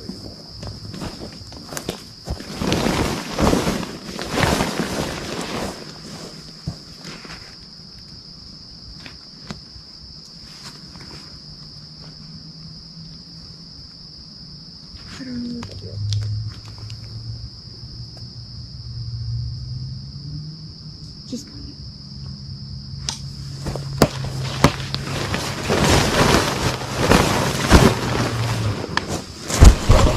there's a car coming.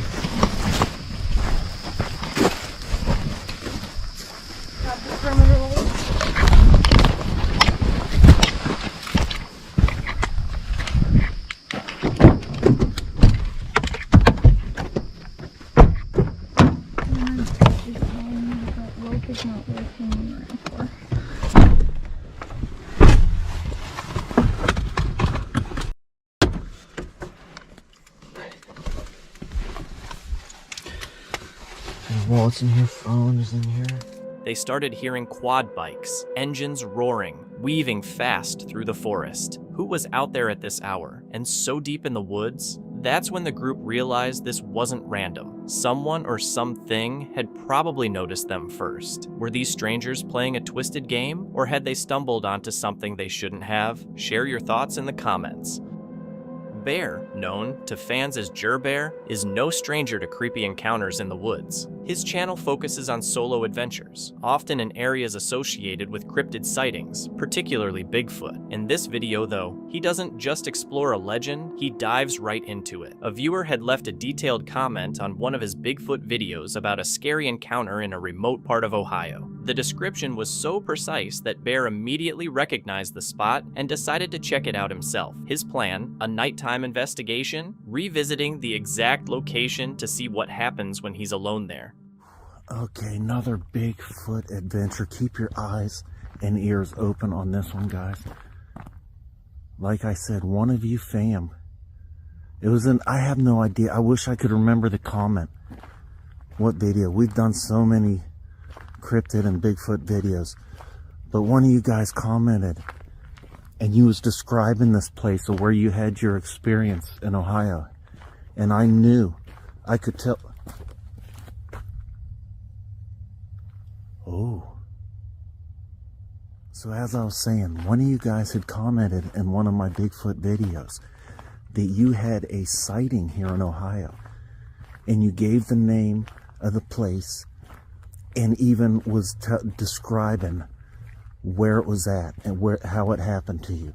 And I could visually picture, I knew exactly where you was talking about. And that is where we are tonight. I tried coming back here on a live with you guys, but it wasn't coming in good. So I wanted to do another video where we can get some good pictures and explore this place at night, but be able to see better.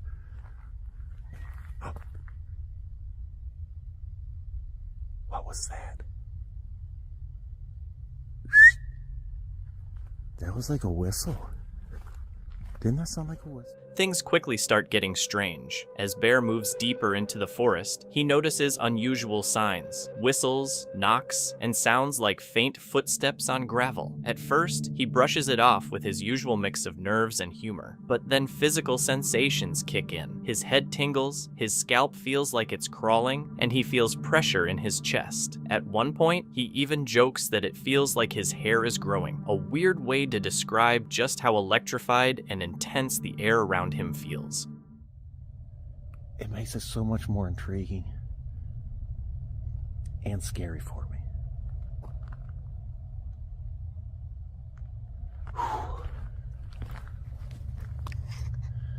There we go. Now I got sort of a spotlight too. Yeah. That's more better. Like my hair's sort of standing straight up. That's funny. I'm feeling something. I'm feeling something. The hair on the top of my head feels like it's growing right now. Oh my goodness.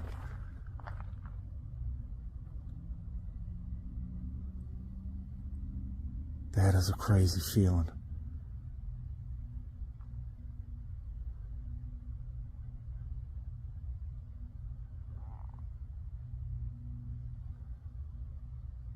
My hair is growing. It feels like, oh, even my face is tingling now. My whole head is freaking like pins and needles. Feels like needles. Look, that tree's been ripped off. Needles.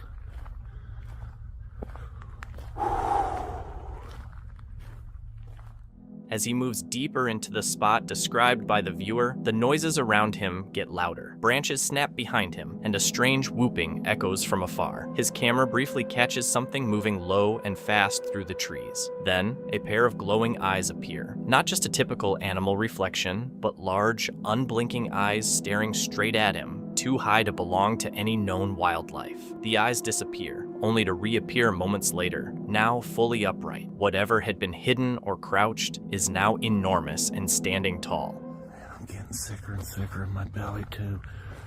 Why? This is insane feeling. It's very hard for me to keep moving forward right now. I hope you guys know that. Like, I really don't want to. Man, this doesn't feel right. This does not feel right at all. Oh, I just seen a light back there. Real quick, was that eyes? Was that eye shine? It was super fast, but oh, there it was again. Right there, look. Eyes. Big monster eyes. Do you guys see it? What is that? It's staring at us. Oh, it just stood up. That thing is huge. Look how big that is.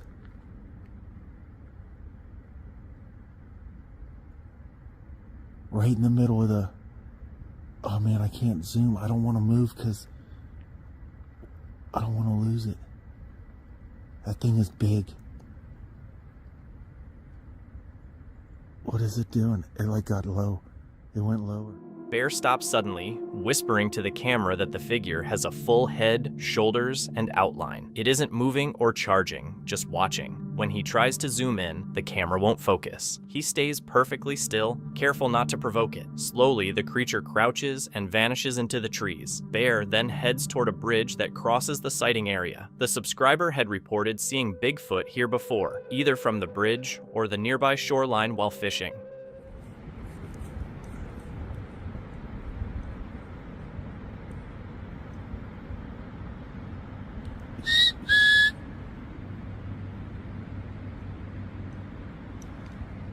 Oh my goodness.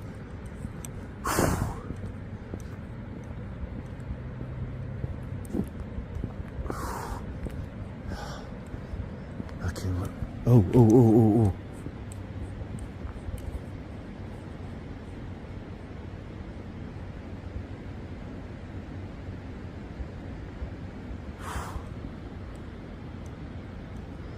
Whoa. Whoa! And it disappeared. There was did you guys see that? That was a dark shadow in the middle of the beam of light. I don't know how it looked on camera. I was looking with my plain eyes. And it started coming my way. It was like a circle. And then just vanished.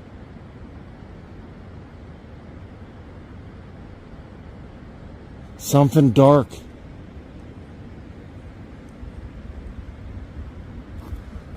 No. Man. Oh my goodness.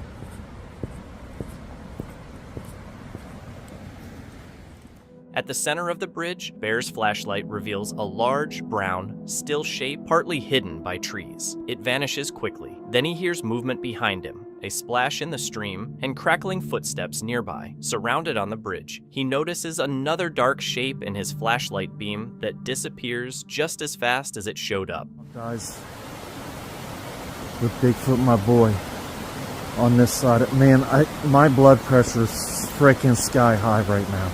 Like, I feel everything in my body sort of getting elevated as I'm getting down here. I don't like being on this thing, really, at the moment. I don't know why.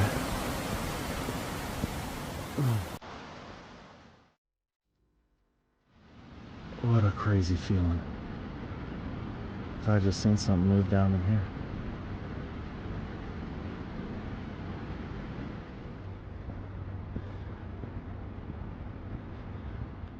This time, he decides not to follow it. Bear calls it quits, leaves the bridge, passes the spot where the figure first appeared, and heads back to his truck. He still hears footsteps and movement along the way, but never sees anything clearly. Whether it was a person or something else, it remains a mystery.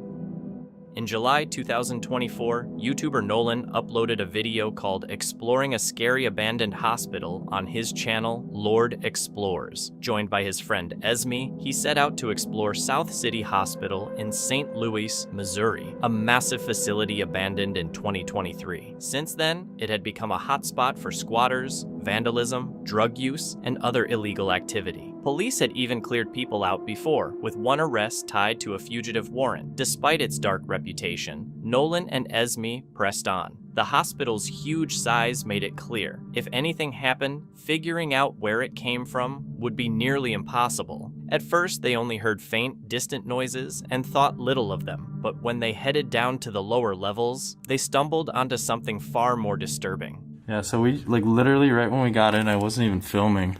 We heard the loudest, door slam ever. So somebody was shuffling around over there. We're gonna keep an ear out, keep an eye out, try and film and get out. Hopefully nothing wild happens. So that's the building, we heard the sound. The person, it was definitely a person, the wind wouldn't have slammed it that hard. No, because you have to open that door. Right.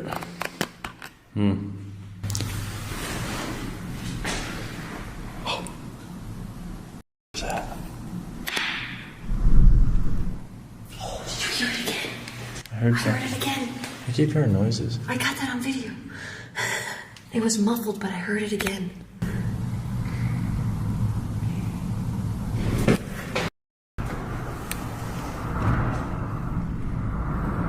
That's in here. I hear it in here, behind you.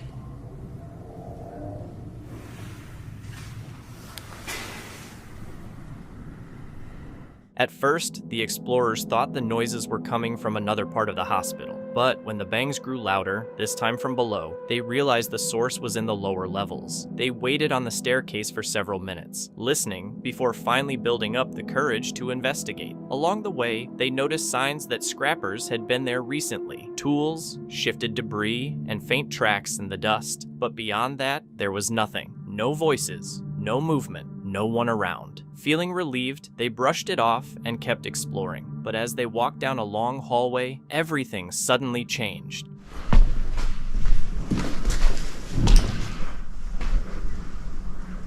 What?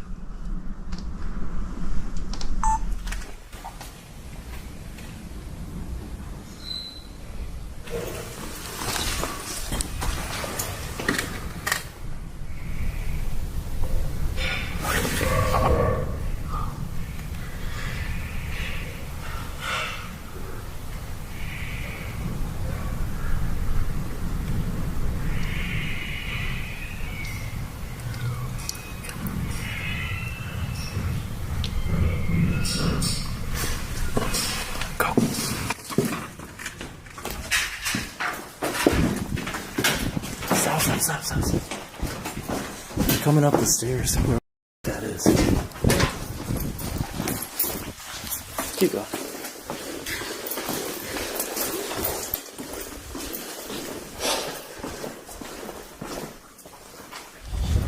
Why are there so many people in here?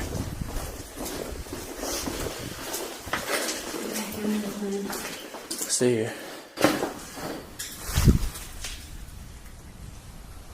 Why do I hear them? Why do I hear them? Well, there's people in both now. We never went over in that building. We never came up the stairwell. Oh, you sure? I want to see if he gets close.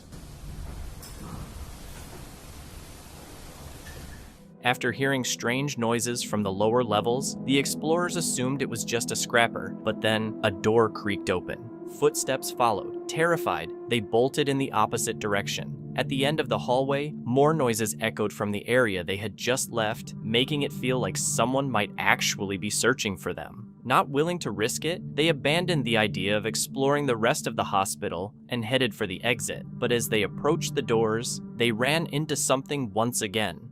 Okay, yeah, let's go to the other building. I'm not trying to run into him or her, whoever they are.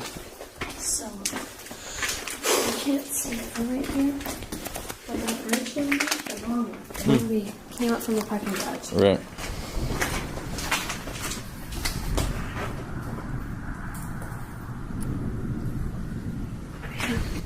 Let's go.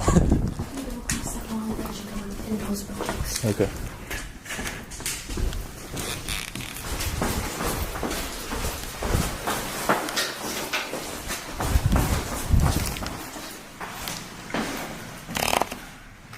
I think the scrappers use those carts to carry the metal. We were here yesterday and we saw one outside, like a person with a bunch of metal pipes in their hand, and they were walking down that. So I'm expecting them to be like right over here. Yo, who was in here just busting open like Mountain Dews, just chilling? There's so many Mountain Dews. There's like 5, 6. They could have been the scrappers. 7 from, I don't know, maybe bins of metal that the scrappers pulled out of here. You go all the way down there, there's like a clear path. All the way down there, you can see a bunch right over there. As the explorers headed for the exit, a door suddenly slammed behind them. Fearing someone might be following, they ran downstairs. In the lower levels, they found more proof that scrappers had been inside recently. Still, they didn't leave. Instead, they kept exploring for another 10 minutes. Thankfully, nothing else happened, and it seemed the scrappers had already left. With the tension eased, the duo ended their exploration and got out safely, avoiding what could have been a dangerous situation. The Black Camper is a YouTuber known for keeping it real, honest, funny, and grounded when it comes to outdoor life. No hype, no fake scares, just genuine experiences shared with a calm, humorous touch. His channel isn't about chasing fear or creating mysteries. It's about the unpredictable beauty and occasional hassles of being outdoors. This trip started like many others. The Black Camper arrived at a public campground, expecting a quiet overnight stay, but found the site already crowded and chaotic.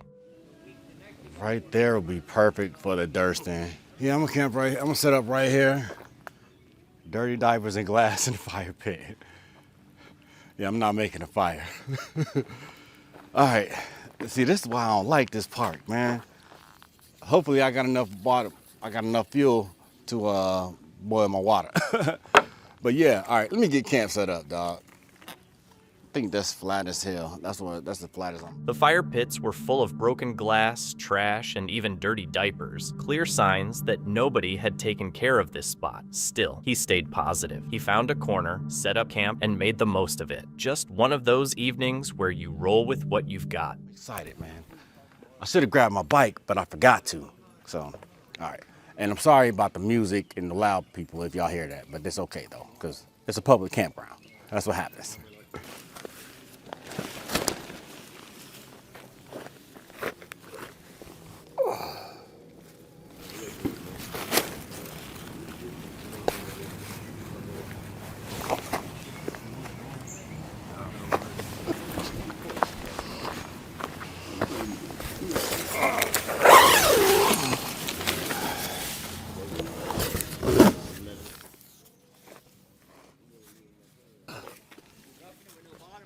Oh, no, hecky no. That's what this is, bro. Oh, yeah, heck yeah. Nah, it's too much dirt. Oh, no. No, sir. Just tonight, man. I'm actually testing this. With his shelter set up and gear organized, the sun started sinking behind the trees, bathing the campsite in soft light. For a moment, everything felt normal, quiet, manageable, even comfortable. But under that calm, something was quietly building, something that would change the night completely. Oh, there go the thunder. Y'all see that lightning? But anyway, we about to let me go ahead and make sure I get everything batted down. And we good for the night, cause I think it's gonna get kind of hectic. But that's cool. We ready for it. We ready. You know what I'm saying? We got a nice tent, and if anything, if we get washed away, we got the truck right there. what I'm saying? But we gonna be all right. We gonna be all right. It's me. It's like 1, 2, 3 other people here. They all been here for a couple weeks. So, yeah, I said weeks. He didn't judge the situation. He's always said public lands are for everyone, and compassion comes first. But when the heavy rain started, he retreated into his truck. That's when things began to spiral. What began as a minor annoyance was quietly turning into something much more unsettling. Bro. It's crazy last night. Tent's still standing though. So that's good. But ooh, kind of scared the heck out of me, I ain't gonna lie. Bro, you told me you handed it directly to him. I don't remember exactly. No, you told me with the homie down there that you told. My mom, I knew this was gonna happen. You better go find my wallet, man. I don't have it. What'd you do with it? Where you put it? I don't know. I don't have it, bro. You just told me you knew what you did with it. I was half asleep. I might have given it to You him. might have given it to who? Find my wallet, bro. The police on their way here, dog. You in trouble. Because you told me you found my wallet, right? You better call your mom. You better find my wallet, Chad. I don't have it. You better, what you do with it? I put it up there on the stand. You told me you gave it to Jerry. Bro, I was half asleep. You don't know this. You told me you gave it to Jerry, right? I thought I did. I don't You know. thought you did, man. You better find my bro. That's as hell. I was finna give you $50 for bro. Find my wallet. The police on their way. I'm back out at Hillsdale State Park. Y'all know I was out here camping in the rain last night, and I left my wallet, and the punk, bro, I wasn't even gonna talk about the homeless people, but man, I remember the damn homeless people stole my wallet, man. You know what I'm saying? And as soon as I come back, the guy like, oh man, I turned your wallet in as soon as I found it. This and that, woo, woo, woo. I gave it right to Jerry. Like, man, so I come up here to talk to Jerry. Jerry's like, they ain't give me no wallet, bro. Like, no wallets up there. I'm like, come on, man, you can't, come on, man, why you lie? Why you gotta lie? I was finna hook the homie up with, I was finna hook him up with about $30. You know what I'm saying? Because that was a big deal. You finding my wallet and just turning it in. But to lie about it, bro, that was not cool at it. By morning, his wallet was missing. After checking everywhere, one camper claimed to have found it, but their dodgy answers only added to the unease. There was no drama, just a creeping feeling of being unsafe. The real discomfort wasn't the wild, it was people. Still, the black camper didn't let it ruin the trip. He ate, joked, and enjoyed the lake before leaving. This woman was having a calm day by the water when suddenly, something unexpected emerged from the depths. Yes. Here.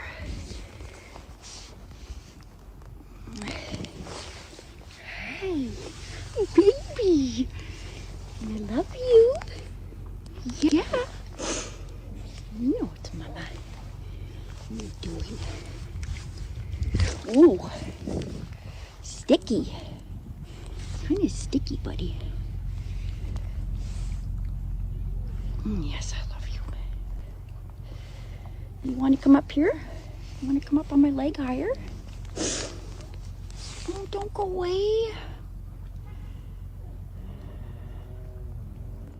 A cautious yet inquisitive octopus approached her for a moment. Then, as quickly as it had shown itself, it slipped away, fading into the depths. A group of men went out at night, hoping to find a mysterious creature. With only a flashlight and a camera, they searched through the darkness when the camera suddenly picked up a shadowy figure moving in the distance.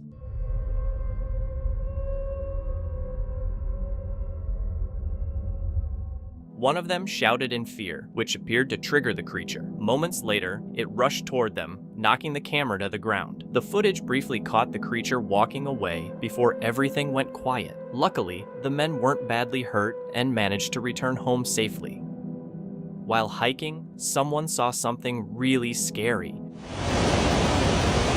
They got you the longest thing. Ada carnívora.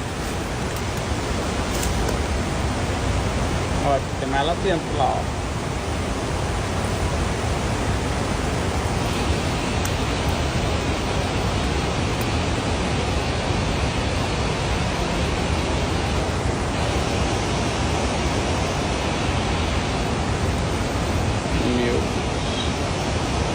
It looked like the Demogorgon from Stranger Things, moving strangely, but it was actually a rare wildflower called Rafflesia, or corpse lily.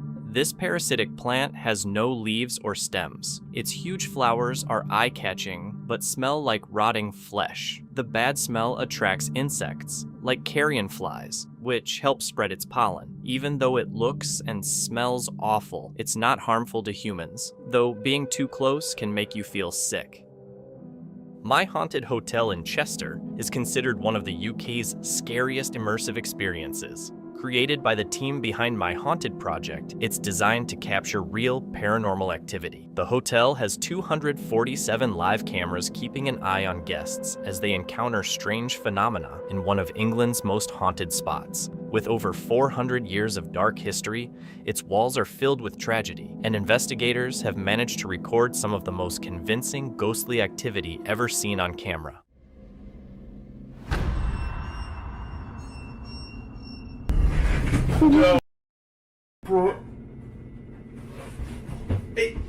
Among the hotel's many haunted attractions, one stands out. In room 8, a locked cabinet holds an object often dubbed England's answer to Annabelle, Grace, said to be the country's most haunted doll.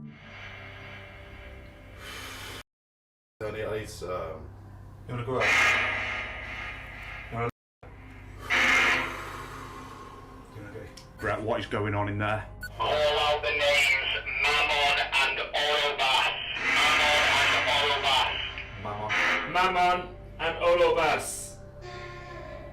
What the? Oh my god, it's a child. It's mimicking a child. Nah, I got to get out. My eyes are burning. My eyes.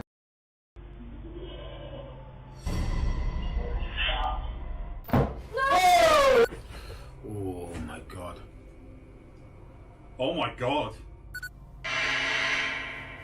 What does this mean, Jeanette?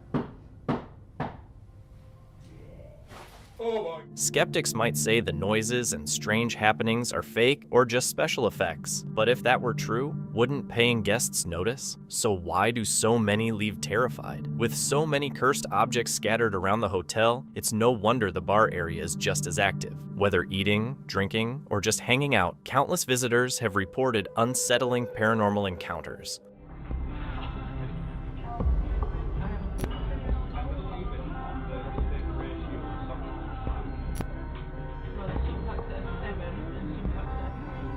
The pub is now more popular than ever.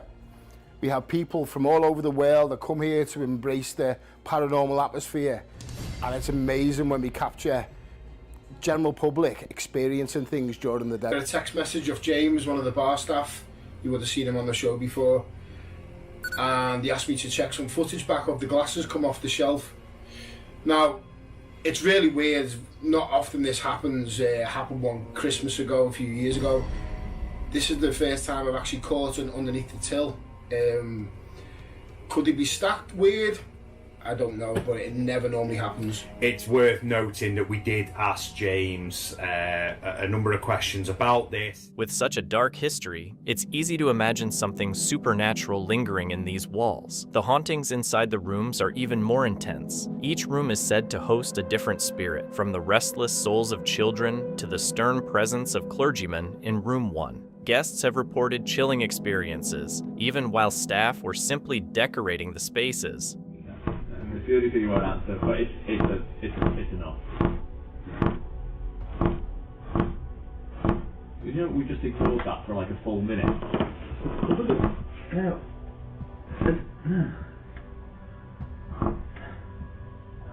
Fine.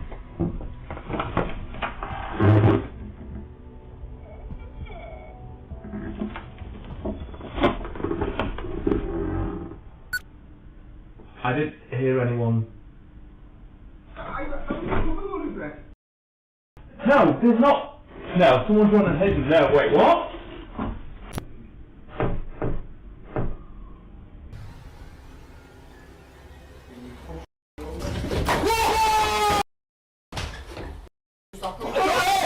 What's just happened? The doll!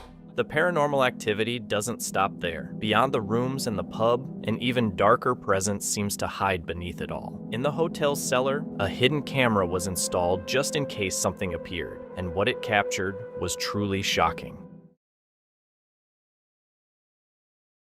That image has gone down as one of the hotel's most notorious, showing a shadowy figure that remains unexplained. The nursery is another area that unnerves visitors, packed with creepy dolls and said to carry the echoes of children long gone. The paranormal activity here is non-stop, with cameras frequently capturing events that defy explanation.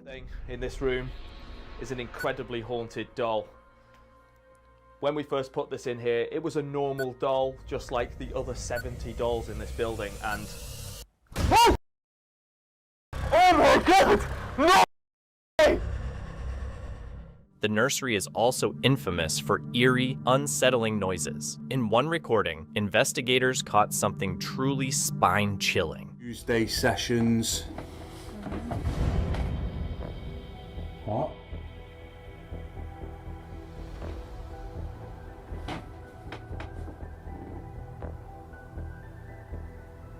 Brett, I don't know if you can hear me, I've just heard a voice in here. In another room, an even more horrifying voice was captured. During a private investigation, the hotel owner tried contacting a former tenant, and the response he received left him completely terrified.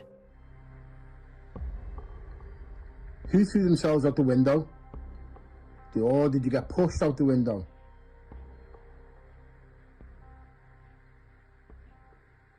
What is your name? But there was no one else in the room. For those brave enough to experience the hauntings firsthand, you can book a stay online and step into one of the UK's most terrifying paranormal experiences.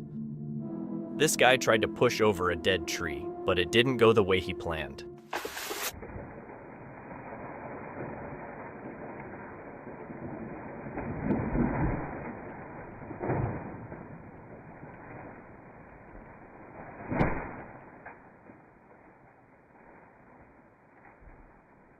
Another piece of the tree suddenly broke off without him noticing, narrowly missing his head by just a few inches. It could have caused serious injury, but thankfully, he came out unharmed.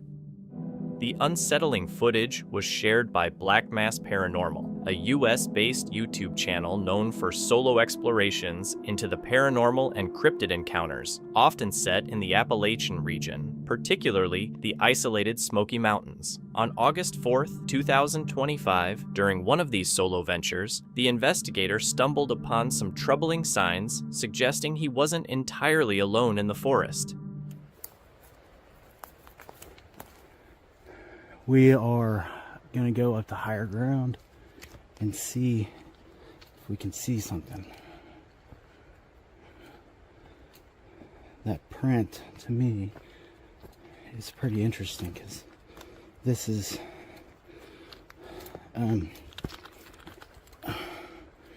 it's a pretty rough terrain area.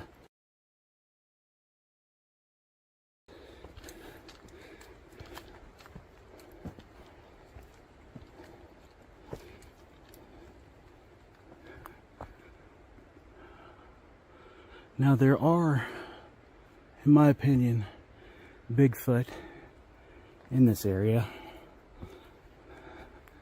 However, we are not going to concentrate on said Bigfoot.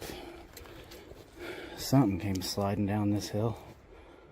While hiking deep on the Appalachian Trail, looking for what he thinks might be feral people, he spots a small barefoot footprint in the mud, almost like a child had been running through the woods alone. It feels strange and out of place, adding to the growing sense that someone, or something, is nearby, just out of sight. She's recording.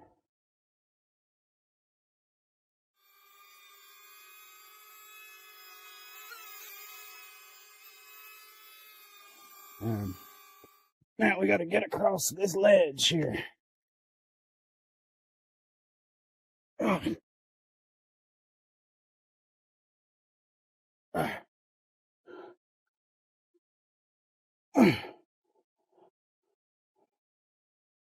See what I mean? This isn't the most... Oh, that's a rattlesnake. God damn. Whoa. Hi. Gotta be careful here.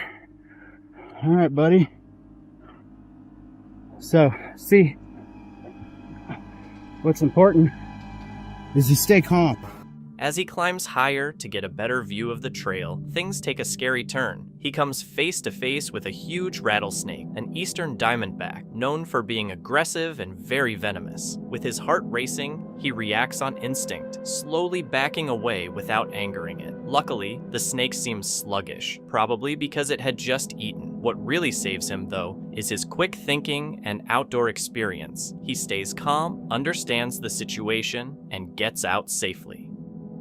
In January 2020, British YouTuber Connor uploaded a chilling video titled "Exploring an Abandoned Orphanage Alone" at 1 a.m. on his channel, The Explorer Returns. Connor's channel is built around urban exploration, featuring his trips through abandoned places across Europe. In this video, he set out to explore a haunted orphanage in England. Right from the start, he admitted the atmosphere felt unsettling, though he kept his focus and pressed on. For the first few minutes, everything seemed fine. No strange noises, no flickering lights, no sign of anything paranormal, as he moved carefully from room to room. Eventually, he left that section and entered a service room. But the moment he stepped inside, he made a shocking discovery.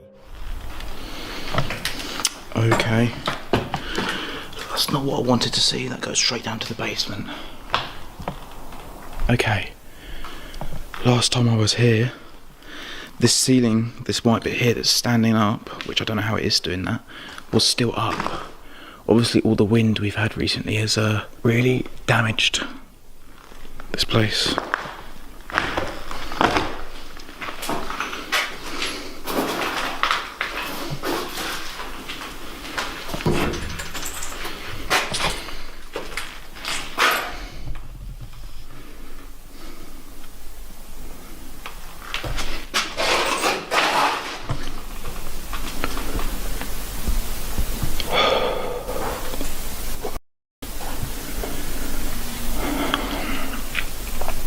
After hearing the noises, Connor froze, trying to figure out where they came from. He eventually moved toward the sound, but after checking every corner, there was nothing. No one there. Nothing that could have caused it. He brushed it off and kept exploring. For the next 10 minutes, everything was quiet. No noises, no disturbances. Connor then made his way toward the upper levels, but as he reached the stairs, he ran into something once again.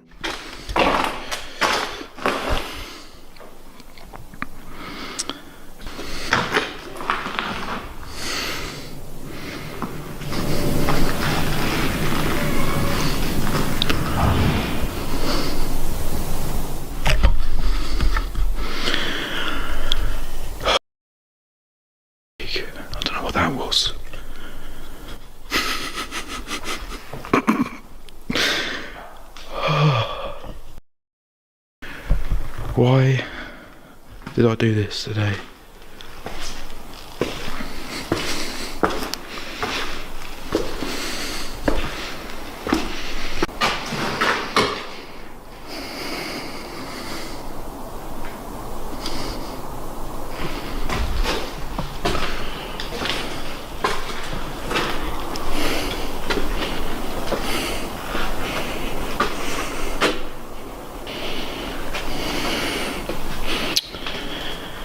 I don't think I can go any further.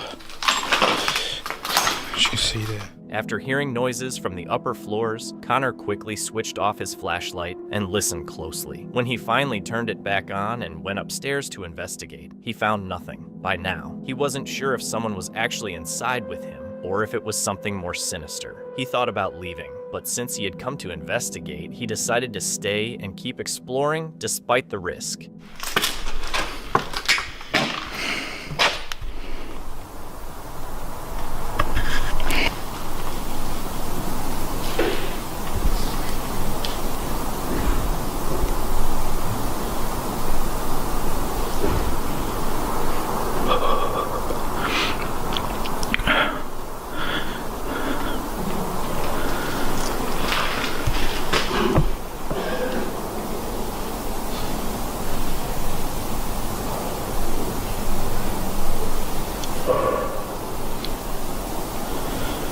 is going on?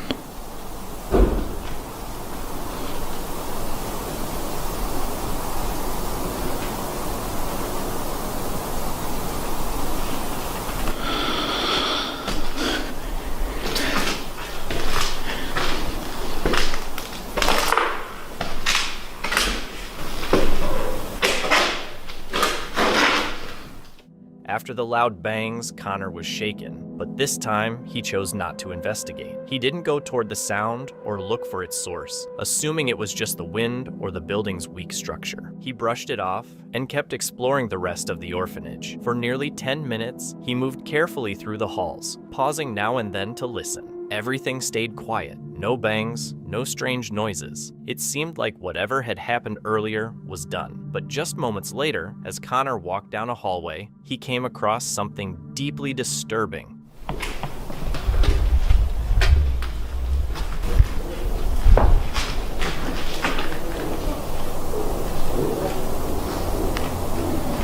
Where is that coming from?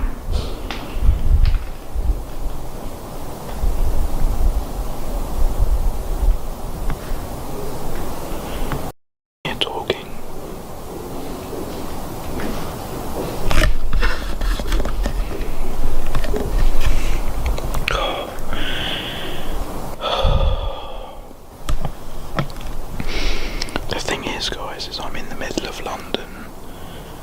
Places like this, deals, vandalism, arson attacks, it all happens in places like this, and I'm pretty sure there is a group of people here with me.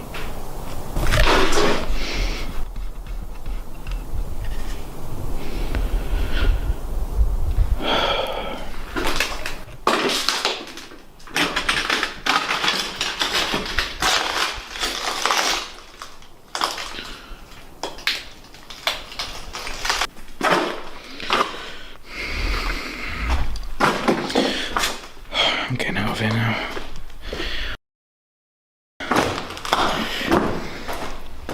As soon as Connor entered the hallway, he heard voices somewhere inside the building. He quickly shut off his flashlight and listened, but couldn't figure out where they were coming from. The uncertainty was dangerous. Whoever it was could have been anywhere. Realizing the risk, Connor decided to end the exploration and left the orphanage unharmed. To this day, it's unclear who the person was or what they wanted. Most likely, it was a squatter or homeless individual using the building for shelter. The loud bangs may have been an attempt to scare Connor off, and when that didn't work, the voices were a final warning. In the end, it wasn't paranormal. It was a glimpse into the harsh reality of someone just trying to survive, hoping to be left alone.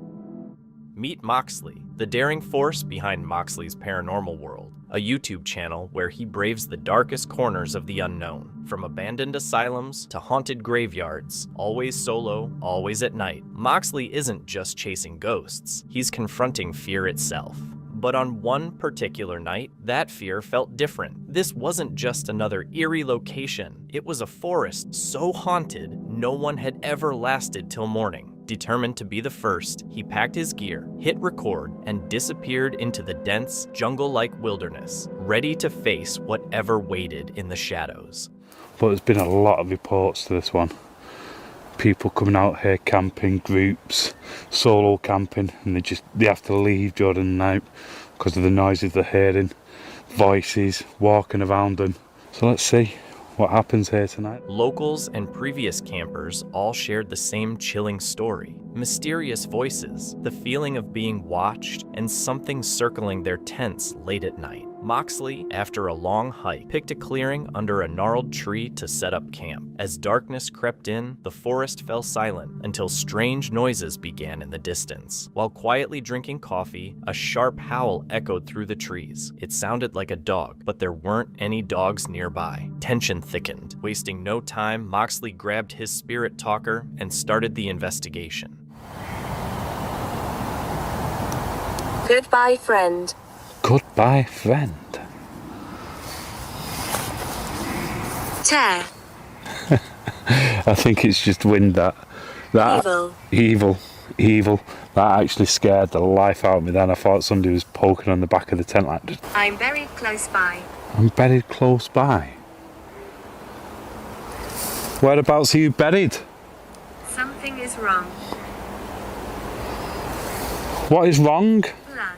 At first, the messages coming through were odd, but not scary. One even said it liked having him there. But that changed quickly. Words like evil, blood, and satanic came through next, along with a warning that he was near a burial site. Shaken, Moxley went back to his tent, but the uneasy feeling only grew stronger. Every sound outside, the crunch of leaves, the snap of a twig, felt like something getting closer. Then a sudden burst of birds flying off startled him. Still, he didn't back down. Instead, he grabbed his gear and went deeper into the woods to try again. What came through this time was even more intense. Go for a walk over this way.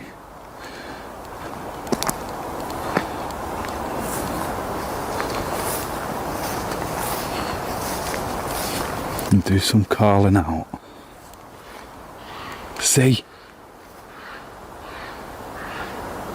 That's what I heard. And it scared the bleeding life out. The device mentioned a broken pact and pleaded with him to leave. At that point, it was clear this wasn't just random noise. Something intelligent was out there, and it didn't want him staying. Trying to calm down, Moxley sat inside his tent, but then another device crackled to life with one chilling word. I don't know if it was wildlife, because I was asleep and I was just wake. It stirred me as I was waking up. I thought, okay, I'm sat here trying to enjoy my coffee. And I'm not too sure if it was a bear or an animal, but something run past when I'm pointing the torch now. Is this forest haunted? It's already mentioned forest here tonight as well. Watch out, witchcraft. Watch out, witchcraft. That's interesting. Many lives were lost. Many lives were lost. Caves. Supposedly there was caves here, but they've been filled in since. Harmony. Many lives lost. Harmony. So could there have been people that lost their lives in the caves, and that's why they don't want people to come out here camping? One last time, he turned on the spirit talker. As rain started to fall, the device gave a final, puzzling message. A doorway is open. Even after everything that happened, Moxley stuck to his plan and stayed until morning, but it didn't feel like a win. The voices, the footsteps, and the constant feeling of being watched all pointed to something dark in those woods. He made it through the night, but whatever's out there hasn't gone away. And now, Moxley understands. Some things, once open, can't be shut again. After a long day of fishing, Joe Orari came across something unusual.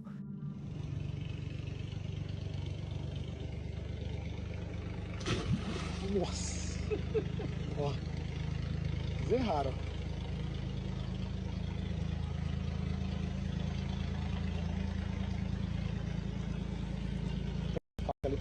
In Mato Grosso, Brazil, Joe Orari saw two big fish looking up at him from the murky water. The fish had strange faces, glowing eyes, and what seemed like a smile, staring at him the whole time. Even after he threw a fish he'd caught back into the water, the big fish didn't react and kept staring. The creepy video left people guessing, with ideas ranging from giant arapaimas to something unknown. The Dallas World Aquarium says arapaimas need to come up for air every 10 to 20 minutes. Making a gulping sound, maybe that explains it, or maybe Joe saw something unexplainable under the water. A person spotted an unusual creature at the beach and couldn't identify it despite searching online. Curious for answers, they uploaded the video to get help from others. Even after review, the creature's identity remains unknown. It seems capable of living both on land and in water. There's no evidence it's alien or supernatural, and viewers are encouraged to share their thoughts in the comments. The clip shows what some claim to be a strange creature. If it were filmed in the ocean, it could be an octopus, but it was clearly recorded on land. Since no such animals are known to exist here, many thought it might be an undiscovered land species, though that seems unlikely. When the video reached paranormal groups, it went viral. Some said it showed a new species, while others believed it was the result of AI, mechanical effects, or CGI. It seems more likely to be mechanical. The movement is limited to a straight line, and the arms move aimlessly, like a programmed device. That's the most logical explanation. On September 8th, 2025, a woman uploaded a strange video involving her mother, who runs a daycare at home. During the day, while her mom was caring for several children, one of them suddenly panicked, which in turn frightened the others. The moment was captured on video, but that wasn't the only reason she decided to share it. According to her, something far more unsettling appeared in the footage, something that has left her shaken and unsure of how to explain it. Here's what was recorded. Take a look.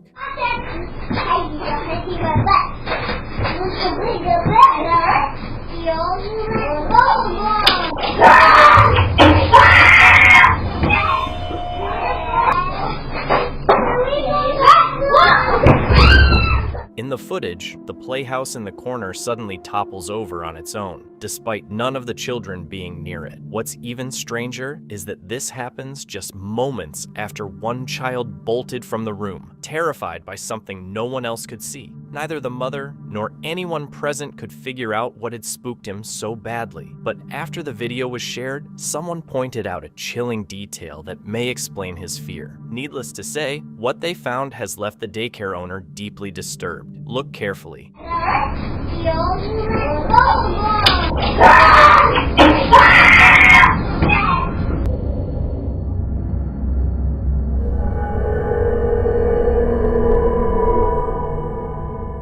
Upon closer inspection of the footage, the daycare owner realized there appeared to be a pair of hands gripping the doorway before quickly pulling back into the room, right as the child screamed in fear, seemingly in response to it. After numerous viewers left comments about this disturbing detail, the daycare owner's daughter, who had uploaded the clip, released another video to share an update on the situation. To quickly show you exactly what it was that was scaring the little kid that my mom was watching. So it really doesn't make any sense that it would just fall on its own like that.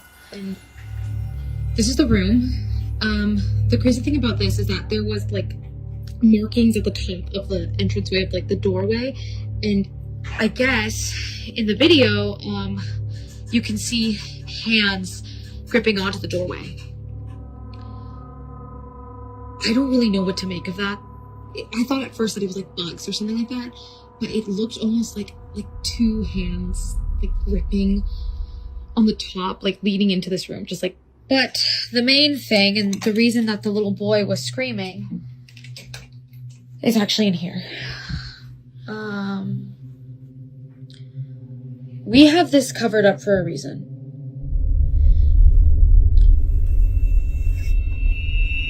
Apparently, the little boy told my mom that he saw a face in these mirrors. Just when things couldn't get any creepier, the reason for the little boy's scream became clear. He claimed to have seen a face in the vanity mirror. Because of this, the staff has been keeping it draped with a bed sheet so the other children don't get scared. They have no idea who or what the boy actually saw, but they've made sure no kids go near it. The plan is to keep it that way until the buyer, who found it on Facebook Marketplace, comes to pick it up. But one night, as the daycare owner's daughter checks the security cameras, she notices the child's safety gate slowly opening on its own.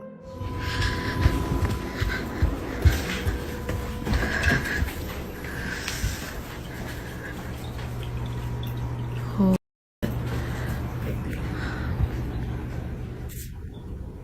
That's creepy.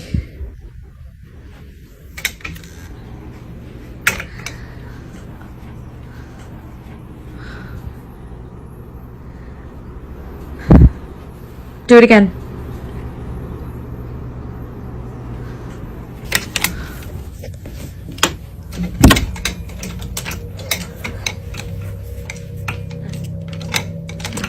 Like, yeah, okay. Do it again. I'll wait.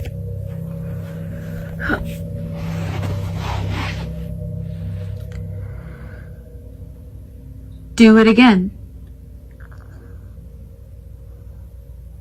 Open the gate.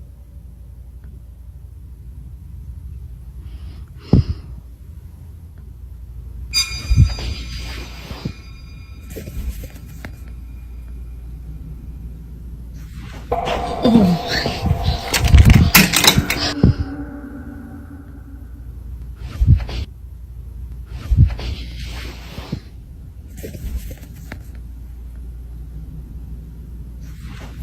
Out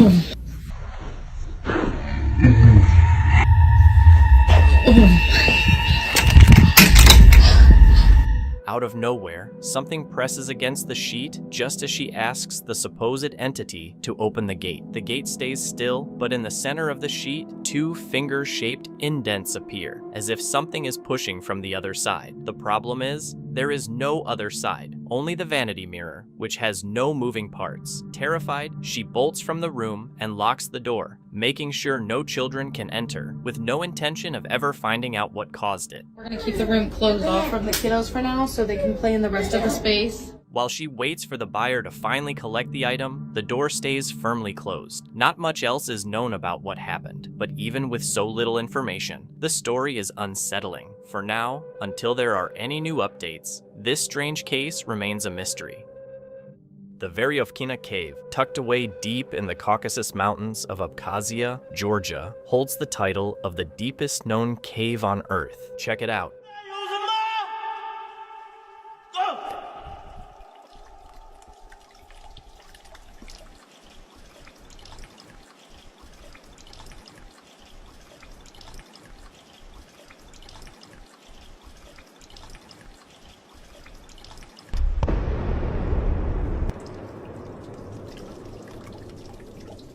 It goes down an amazing 2,212 meters, or more than 7,200 feet. Explorers spent decades figuring out how deep it really is. Nobody knows what's at the bottom, but the trip itself has become famous. Work less, enjoy life. More is a channel run by Larry, an outdoor enthusiast who's embraced a slower, more intentional lifestyle. His videos showcase peaceful escapes into nature, often with his 2 dogs, Mason and Marty. On October 16, 2024, Larry ventured deep into a remote mountain forest south of Flagstaff, Arizona. In the quiet regrowth of an old burn area, he set up camp, ready to relax in solitude and enjoy the peace of the wild. But as night settled in, something in the darkness shattered that calm.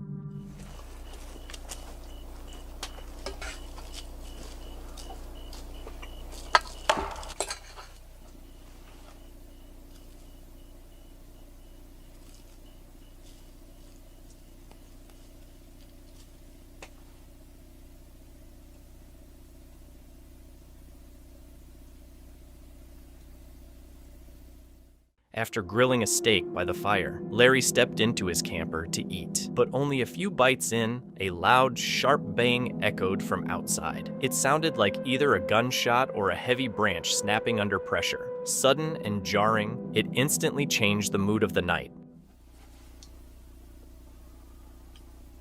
There's been times where I'm out here, or not out here, but in the woods, and you just hear something you can't explain. And, I don't know, it just gets your anxiety all worked up.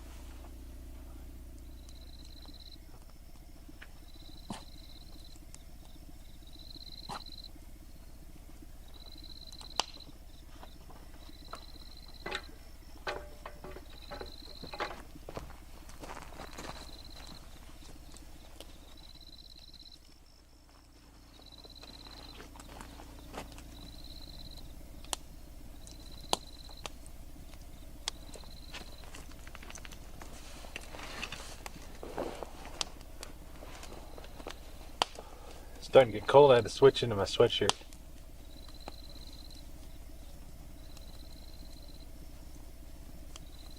Fire feels good though.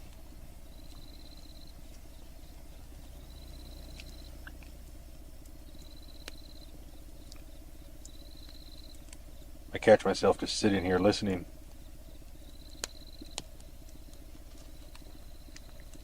Like part of me just wants it to be a cow or a coyote or something.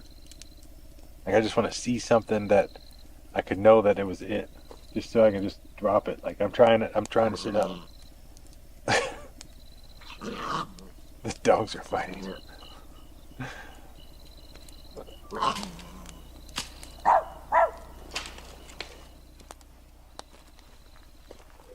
Startled, he steps outside to check but finds nothing. Trying to brush it off, he goes back to his meal, though the noise clearly weighs on his mind. Eventually, he returns to sit by the fire, admitting out loud that he wishes he knew what caused it. Almost on cue, the sound erupts again, loud, sharp, and still without explanation. Everybody.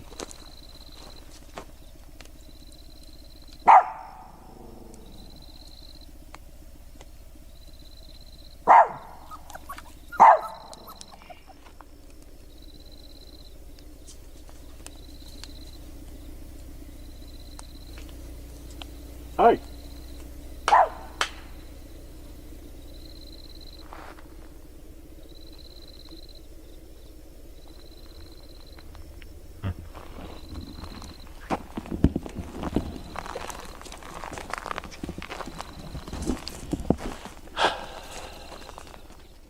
This time, his dogs, Mason and Marty, spring up and start barking into the dark. Larry calls out a calm, "Hello?" hoping someone might answer, but instead, the same eerie clapping sound comes back. He sweeps his light across the trees, but there's nothing. Out there alone in the middle of nowhere, with strange sounds and no explanation. That's one of the most unsettling feelings you can have. Could it have been another camper out there, or was Larry truly alone?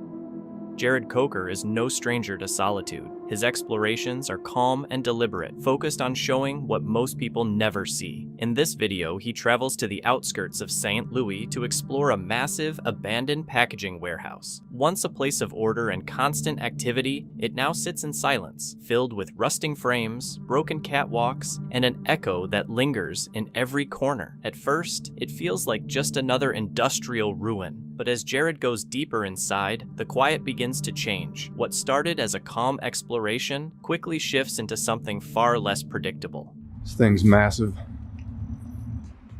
We'll get a catwalk way down there. Those are always nice. Let's dive on in. All right.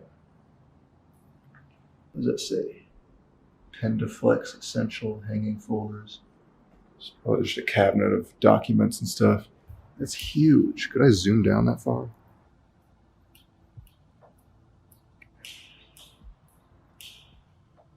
We got an office here with a board with writing in it. How to band, how to package, how to label parts, sense of urgency, inventory management, cleaning stock. Wow. Wow, go figure. They use like the most basic words that you'd use in any warehouse, but that's pretty much the gist of it, though. It's like a packaging warehouse. There's another thing, 2018 on it. This place was left more recently than I would have thought. I would have thought that this thing has been left for a decade or more. Jared's exploration starts like many of his others, quiet and steady. The place feels abandoned, but not untouched. Papers, packaging scraps, and handwritten labels cover the floor, while shelves still stand and clipboards hang, as if workers had just walked away. It all points to a routine that ended suddenly and never resumed. But the people who once worked here aren't the ones Jared is about to encounter. I'm sorry if this camera's moving a lot. I don't have any bug spray, so I have to swat them away. Yeah, we're gonna have an upstairs. There's gonna be a catwalk into another building over there. Yo. There's a whole level down there.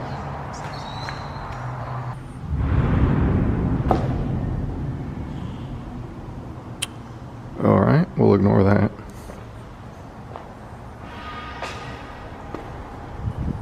I don't know though, there's echoing in here. I think people are in here.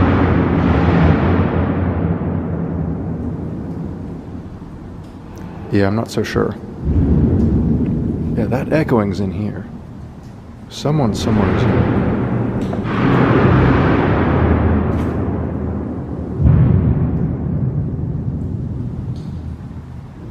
Well, never mind the place being kind of boring. I guess we have our drama now.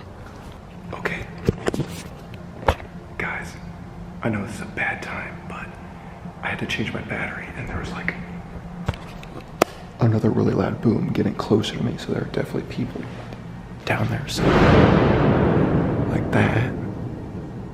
Jared doesn't panic, but the shift is clear. Echoes bounce through the space in ways he can't trace. It's not the wind, it's not the building. Someone else is inside, and they're not trying to stay hidden. So Jared makes a quiet choice. Head down into the basement. No idea what they're banging or moving around. Look at that massive dolly. Thing's mega. Oh my god, this is nightmarish. The basement is like every bit as spacious as the floor above, but it all just looks like this. Oh, it's so hazy, you can't see anything. These are the stairs on the other side. We literally just cut across the whole upstairs just below it, so. And I still hear people. Oh, this is outside. Oh, there's a guy.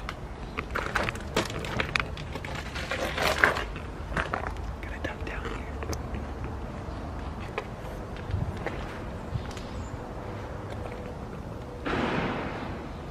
He's in this building down there. Don't know if he's scrapping or if it's illegal dumping or what. But it's loud. So those are the safest bets as I walk right out into the open. Oh, there's a pair of them.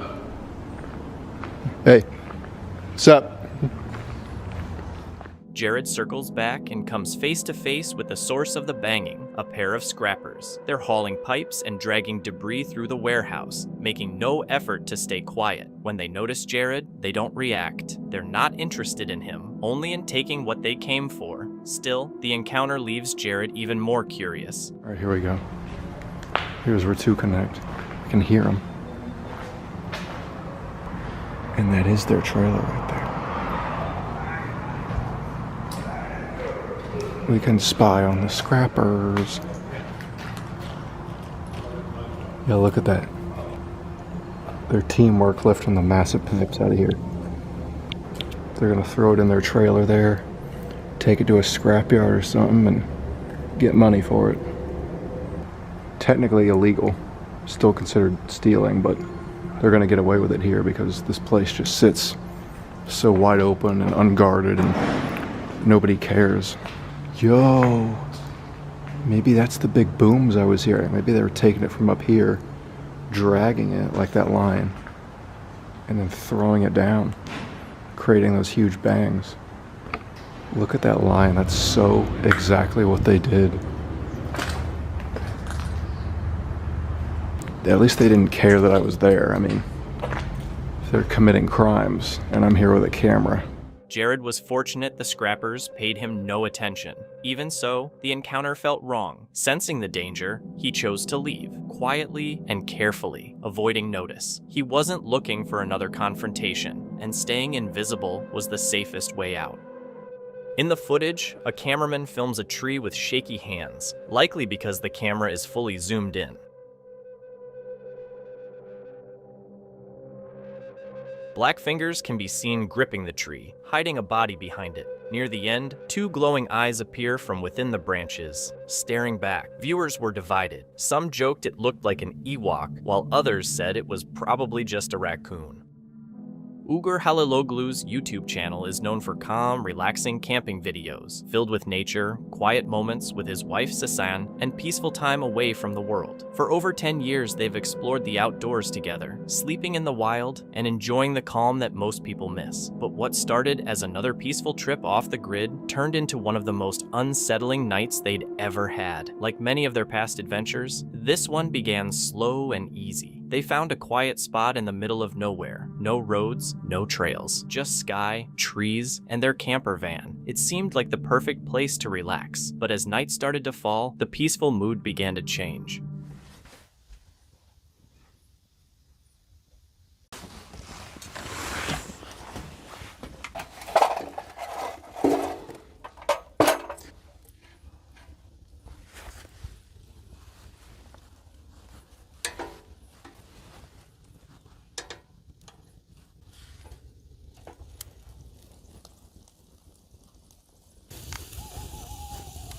Duyuyor musun baykuşu? Duyuyorum.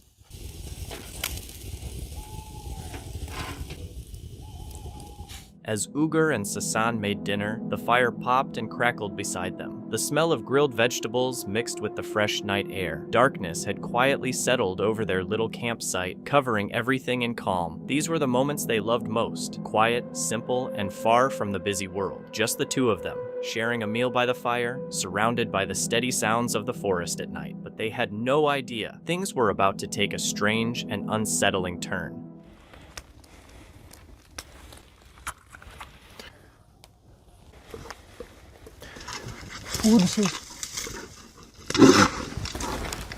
Koş koş koş koş koş. Uğur aç kapıyı. Geç karına. Geç. Duydun değil mi? Duydum dur. Ugur and Sasan were calmly setting something up to keep the mosquitoes away, chatting, relaxed, not thinking anything was wrong. Then out of nowhere, a loud sound tore through the air. It came suddenly, like it was right behind the trees. Sasan jumped. Ugur stopped dead in his tracks. There was no let up, no hint it was coming. Just a sudden shock, and their instincts kicked in immediately.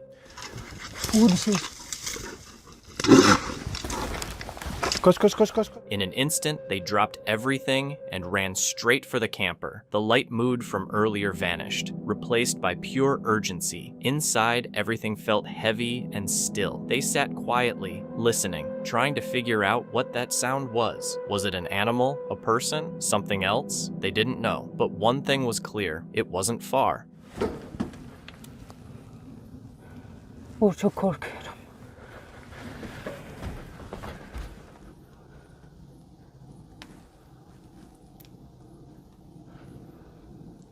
Kimsin?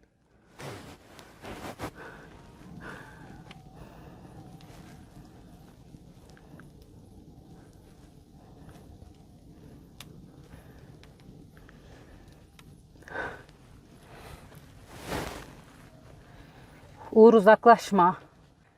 Ses ver. Uğur lütfen içeri gel. Tamam toplayayım şuraya da geleyim aşkım. Yaklaşıyor gibi Uğur. Yok aşkım be. Kaçtı o. Neyse. Whatever it was, it didn't make another sound. No footsteps, no movement, just silence, like it had vanished into thin air. But the atmosphere had completely changed. The light-hearted mood from earlier was gone. Laughter had been replaced by tension. The peaceful night now felt heavy and uncertain. They tried to stay calm, telling themselves it was probably just a wild animal, maybe a bear, and that the camper would keep them safe. But something about the silence didn't sit right. It didn't feel like wildlife passing through. It felt like something was still out there, holding back, staying close, and watching. They stayed inside, locked the doors, and kept their voices down. The night crawled by, filled with questions and the quiet sound of rain tapping the roof. Whoever or whatever had been out there never showed itself again. But the feeling it left behind didn't go away. So what was it? An animal? A stranger? Or something else entirely? Let us know what you think. This baby monitor clip was uploaded by Savvy Drew, whose real name is Savannah Drew, after it recorded something that brought her family both comfort and unease. Savannah's daughter shared a deep bond with her great-grandmother, often visiting her in the nursing home. Sadly, the family recently learned that their beloved elder had passed away peacefully in her sleep. The very next morning after the funeral, something unusual occurred in the little girl's room. In her caption, Savannah wrote, "My daughter loved visiting my grandma at her nursing home, and she returned the favor as soon as she could." The on-screen text added, "Late night finds, but is my grandma visiting my daughter the morning after she passed?" What the monitor showed that night seemed to suggest either a final promise fulfilled or something far more mysterious.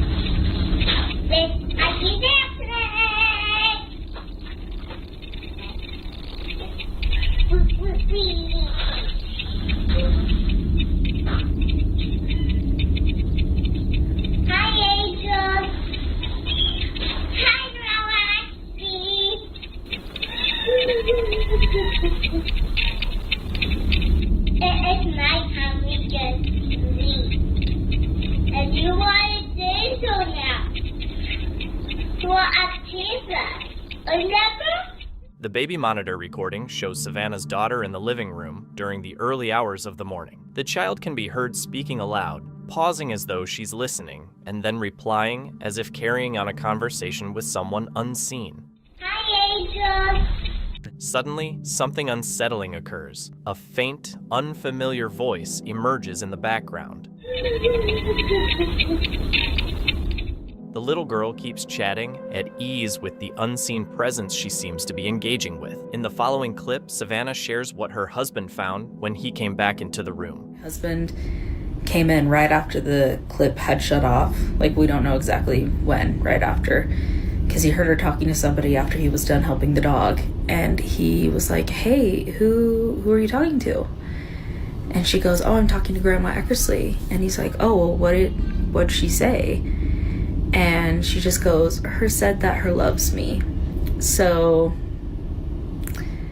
He overheard their daughter carrying on a conversation and asked who she was talking to. Her reply left the entire family shaken. she goes, oh, I'm talking to Grandma Eckersley. Her said that her loves me. For Savannah's family, the experience brought a strange mix of comfort and unease, a reminder that love might reach beyond death itself. Happening so soon after the funeral, it felt far from random. But what do you think? Was it truly her great-grandmother's spirit keeping a promise, or something else entirely?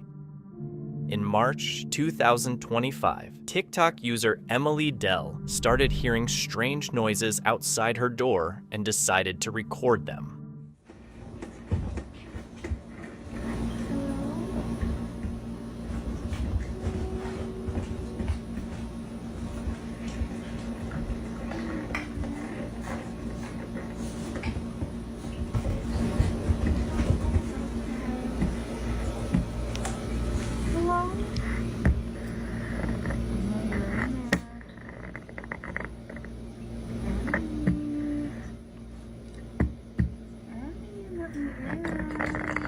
When she looked outside, no one was there. Her next video showed the same thing, an empty doorway, but the noises kept happening. Are you there? Let me in. And this is why I can't call the cops, because when I go to look, there's no one there. I know it's hard to see, but I'm not opening the door. There's like no one out there, and like, this is a window. There's no people, but this is a window, and you can't really see out there. It's hard to see.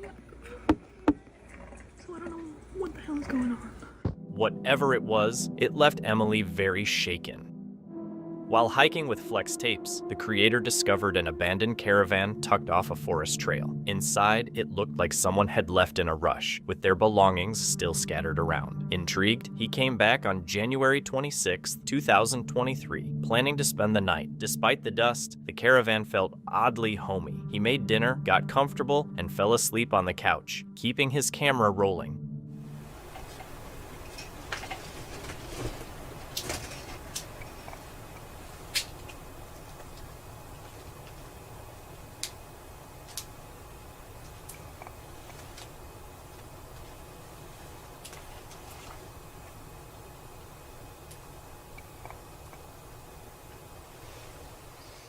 Later, the footage revealed strange noises throughout the night, as if someone, or something, had been inside, though the creator had slept through everything.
It wasn't until he watched the footage at home that he realized he might not have been alone that night, a discovery that was far from comforting. A camper sets up a hammock in a quiet forest, but as night falls, he starts hearing strange, unexplained noises. Feeling uneasy, he looks around to find where they're coming from, but doesn't see anything.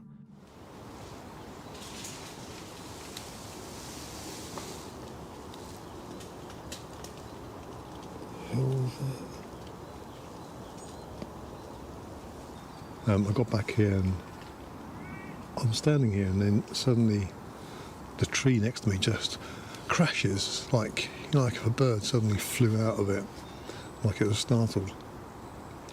And the bushes are all shaking and it's crashing, but there's nothing in it. And then another one. This went on 3 or 4 times at least. And then a large branch, there was no crack. There wasn't like a crack and then a crash. Just a large branch hit my tarp. It bounced the tarp down onto the hammock and then bounced off the tent. And every time I jumped up and got out, there was no movement, there was no nothing. Now, the camper quickly packs up and leaves, vowing never to return. After spending the night in his car, he comes across a strange man on the road. but I've come down here, and as I've stepped out of the woods, literally the entrance to go in there is just there. And there's a man just walking down the road by me, and he saw me and he went, "All right," and I was like, "All right." He went, "You been camping in the woods?" I said, "Yeah, I just did a little hammock camp." And he says, he went, "You're brave." I said, "Why is that?" And he went, "People have done it before, no one's lasted." I said, "What do you mean?" And he just laughed and he went, "You know what I mean." I walked off. Months later, after many viewers urged him to return, the camper goes back to the same forest with better gear. As night falls, the strange noises start up again. It could just be someone walking a dog or something down the main track.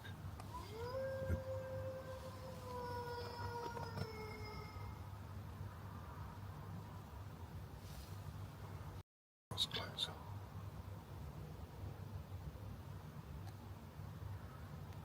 That was really close. Mice and things died about. Nothing around there.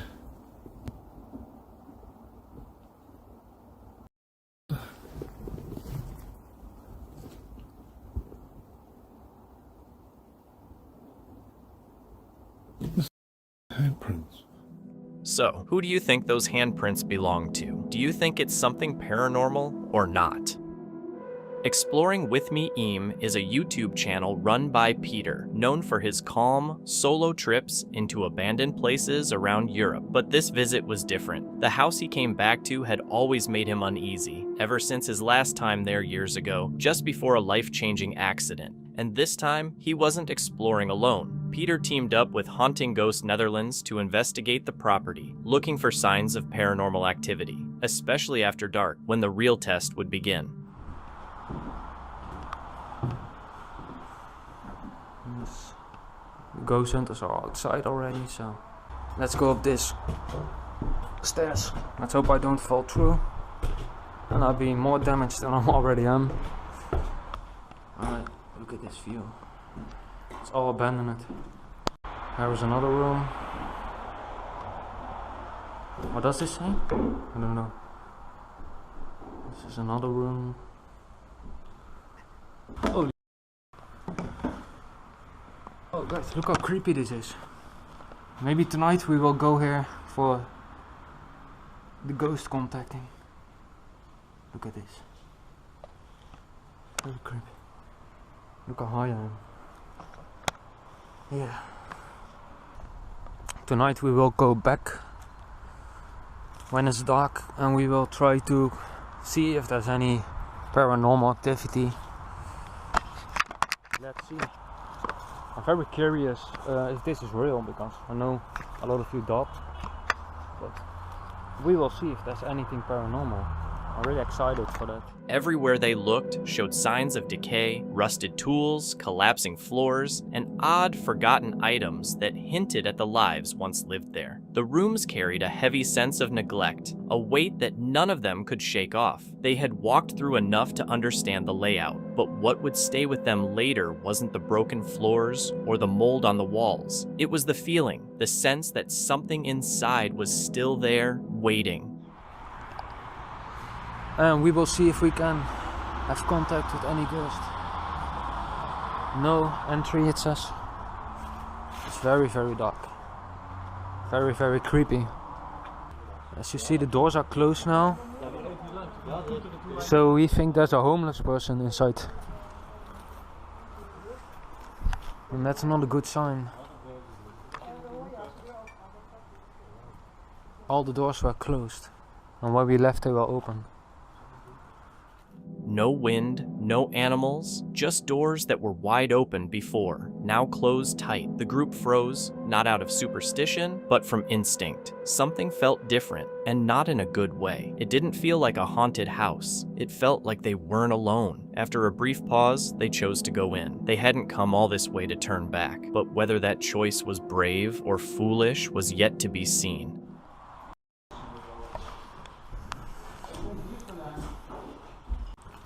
Alright, we are going upstairs to see if there's any homeless people here. Ik hoor je stemmen gewoon. Ja, zoiets. They are hearing voices. Hoor je? Ja. Ik kom daar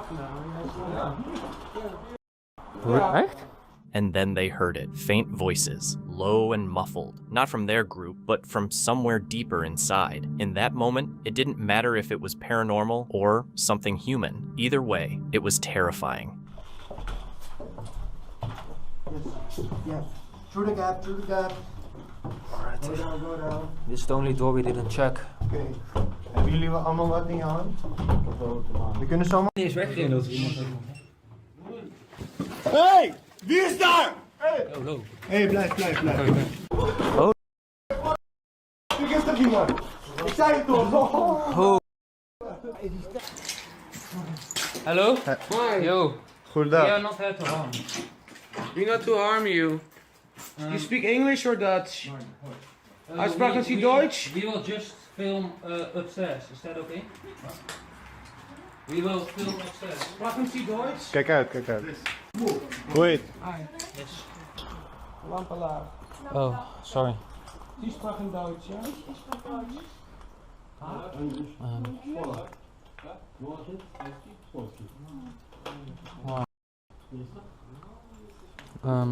There's two Polish people. Two Polish homeless people.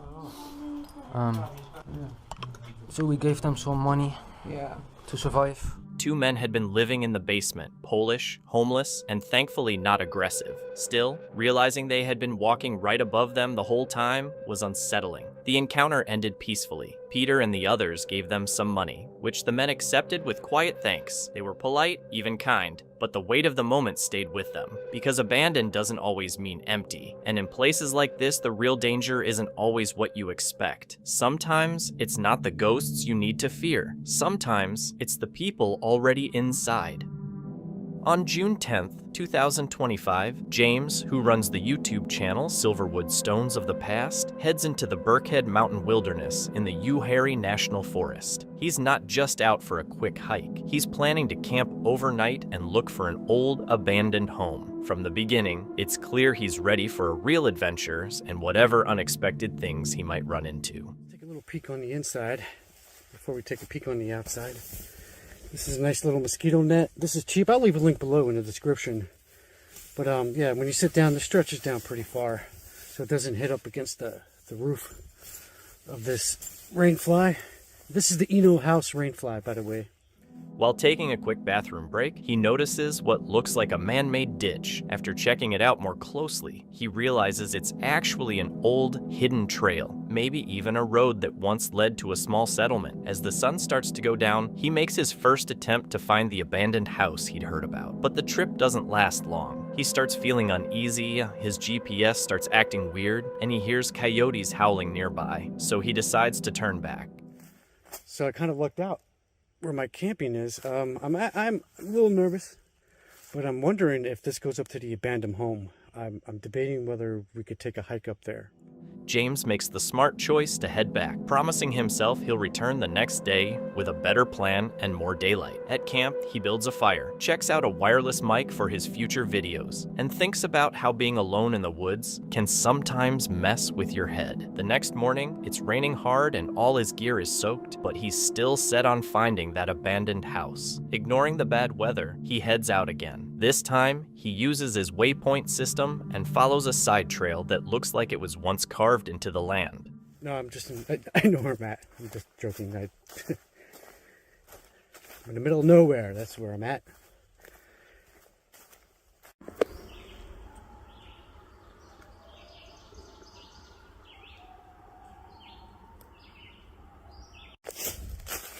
I'm gonna head back to camp. Coyotes are out. I'm getting a little turned around.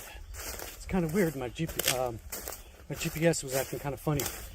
I'm not trying to sound spooky or anything like that, but it felt like I was walking, like it was starting to go around in circles before I was getting near the home, the abandoned home. So before I get too turned around, before the coyotes, I just want to get... The risk pays off. After a short uphill climb and pushing through thick brush, he finds the old house. Holding a flashlight and staying alert, he moves in slowly, ready to run if he needs to. Then he steps inside. It's like time stop. Chairs are stacked in odd ways. Personal items seem left behind in a hurry, and the kitchen table is still set. The air smells awful, like rot, and something that seems uncomfortably human. He looks around carefully and notices what might be a basement entrance, but decides it's too risky to check out. Then, out of nowhere, a loud noise startles him. An animal bolts out from under the bed and his heart races. This is the oldie. Alright, I'm seeing spider webs here. Let me get my stick ready.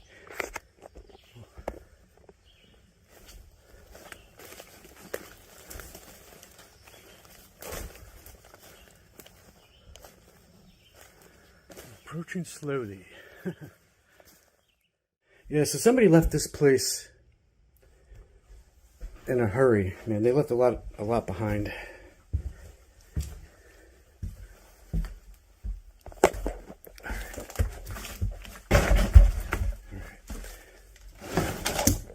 No, it's just a cubby hole. Alright.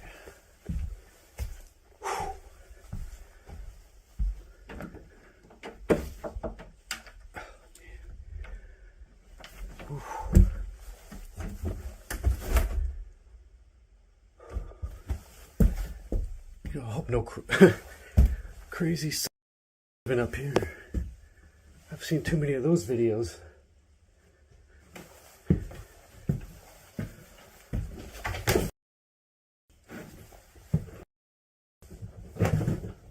Oh, all right, there's an animal in there. Oh. What the hell? Whew. Oh man, my heart's pounding right now. I don't know what, I don't want to get bit. Out here, nope. Downstairs covered. Whew. Man. Son of a... Did we look in there? Yeah, we looked in there. Alright, let me get my... Oh man, my heart's pounding right now. Ooh, I'm shaking. I don't know. I don't know. I don't think it's a squirrel. It sounded too heavier than a squirrel. James didn't stick around to find out if it was a raccoon or something bigger. He got out fast. Once outside, he walked around the area and noticed the tall oak trees, a sign that the land was probably farmland a long time ago before nature took it back. In the end, he felt this might be his best discovery yet. Running into an animal in an old building wasn't a big shock, but it definitely got his heart pounding. Not knowing exactly what it was, or even if it was an animal at all, really shook him. What do you think it could have been? Let me know. While camping alone deep in the wilderness of Bulgaria, a Reddit user heard something truly disturbing echo through the night.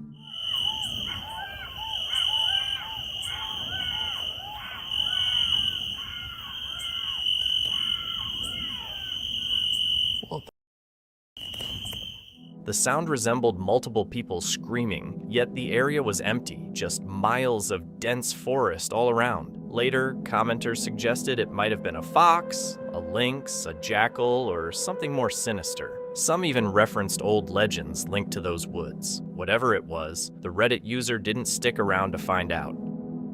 Katrina's nightmare began the moment she realized she'd moved into the wrong house. One quiet morning, while working on her laptop, she heard strange noises coming from the kitchen. At first, she thought her dog Lucy had knocked something over, but when she looked, Lucy was completely still, staring intently at the kitchen. Something about that frozen, focused gaze sent chills down Katrina's spine. Trusting her instincts, she grabbed her phone, hit record, and captured what happened next.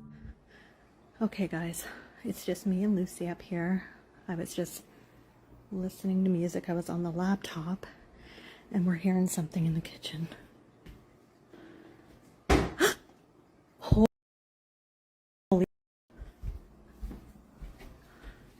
Come on, Lou. Come on.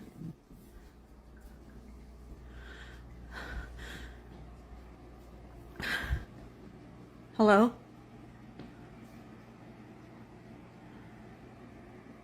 Hello?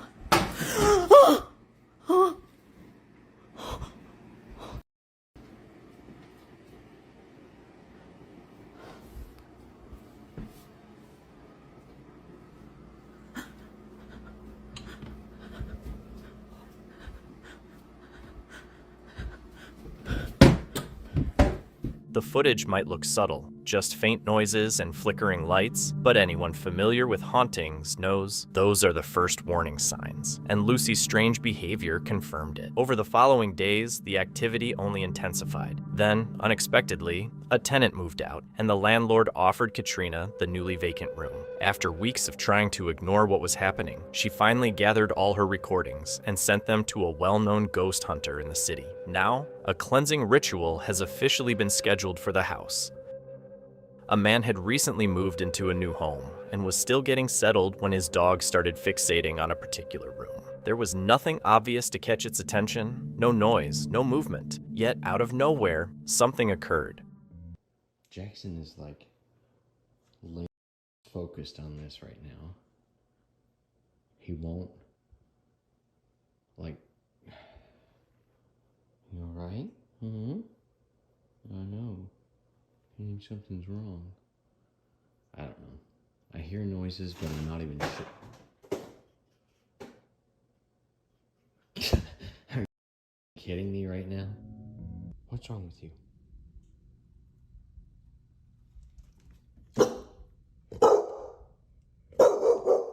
What's wrong? Jackson. Jackson. What's wrong? There's banging and stuff.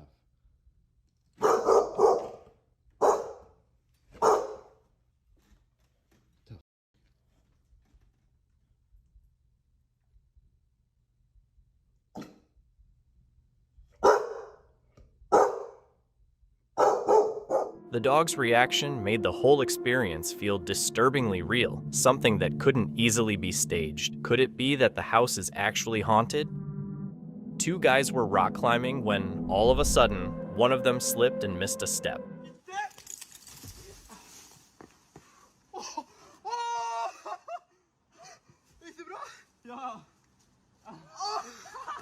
In that split second, he could have fallen straight onto the hard surface below, a fall that might have caused permanent or even fatal neck and spine injuries. Luckily, fortune was on his side. The climbing gear held just in time, saving him from a potentially life-changing disaster.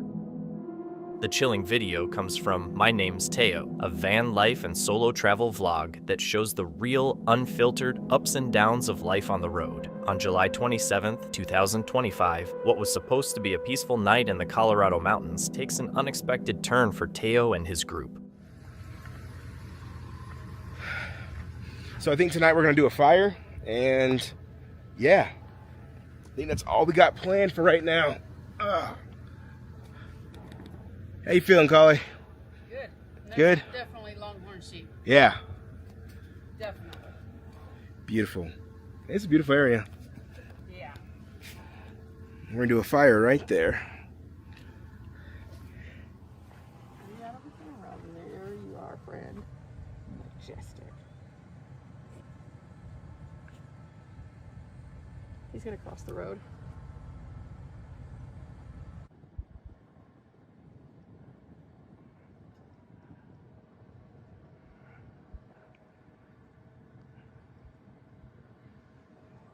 They're staring at us.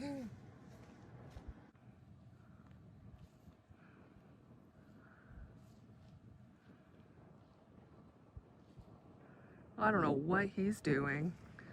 This is not what I would consider one of his better ideas, although kind of cool. They reach their campsite and settle in for the night, enjoying the mountain views, dancing, listening to music, and soaking in the quiet and peace the place has to offer. Everything feels calm and easygoing.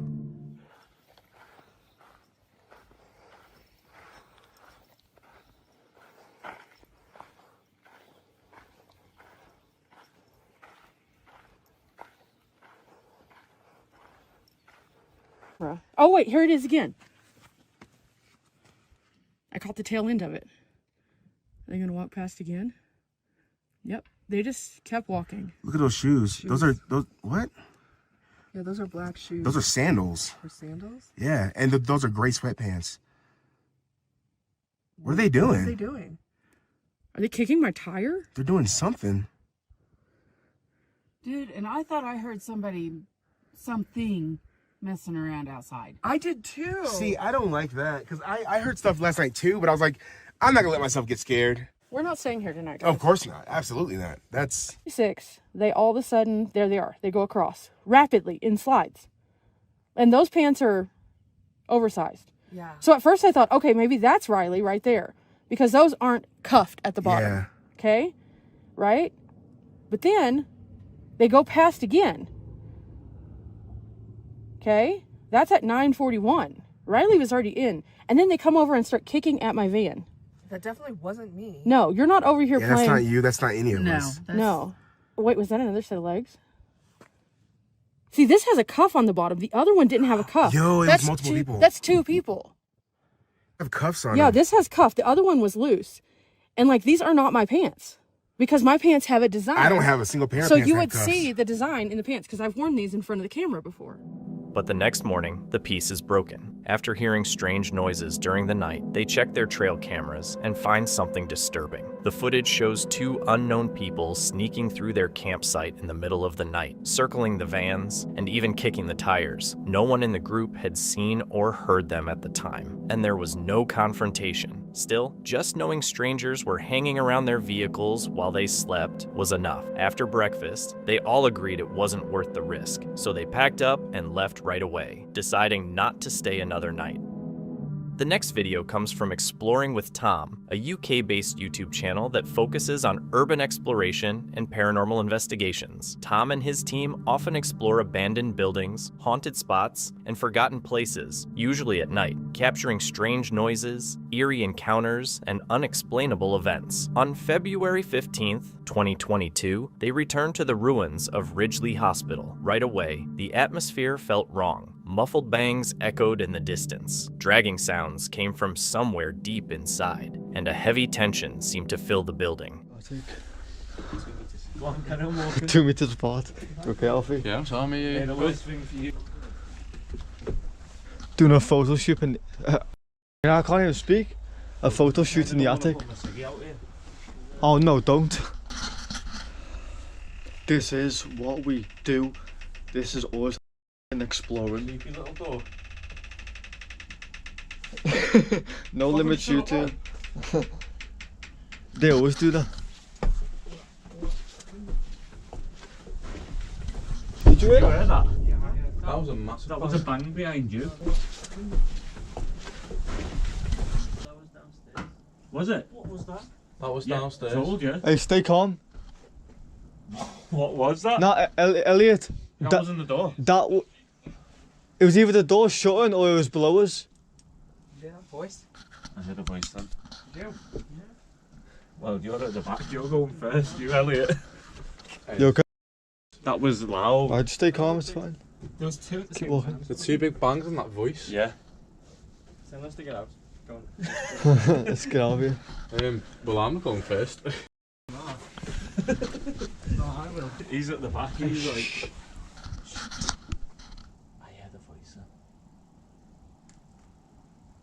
I mean, what I don't do. I'm not out, I'm recording, yes, we'll play back. That was a girl's, that was like a little Yeah. girl's voice there. Yeah. I swear. I'm kind on to you. You can hear it like the tiniest bit. Nah, listen to this video back. What you? Those two, the two big bangs in that voice. It's when I'm looking down the stairs. So let's get out. Go on. Let's get out of here. Well, I'm not going first. No, I will. He's at the back. Hey, shh. I heard that. Hey, shh. No, I will. He's at the back. Do you hear that little? Yeah. He's at the back. Hey, shh. What the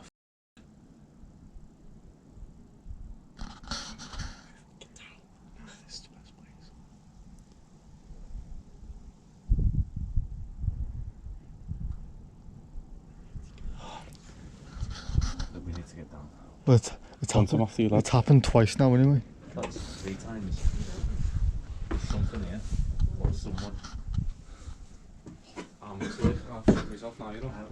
I'm sitting in the door. So we had like 2 bangs, wasn't it? That little girl's voice. We're going down now, yeah? Yeah. We need to investigate or get out. That's our 2 choices. I mean, no, but there's a lot of bangers going on at the minute. I mean, things don't go bang by themselves. Yeah, the wind might like shut the door or something. But think about how heavy all the doors are. That must be a big gust of wind. There is a little girl here, yeah. Tom's the me.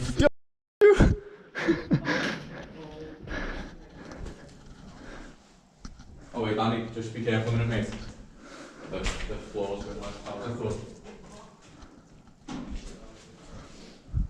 Hey, just be careful with that floor.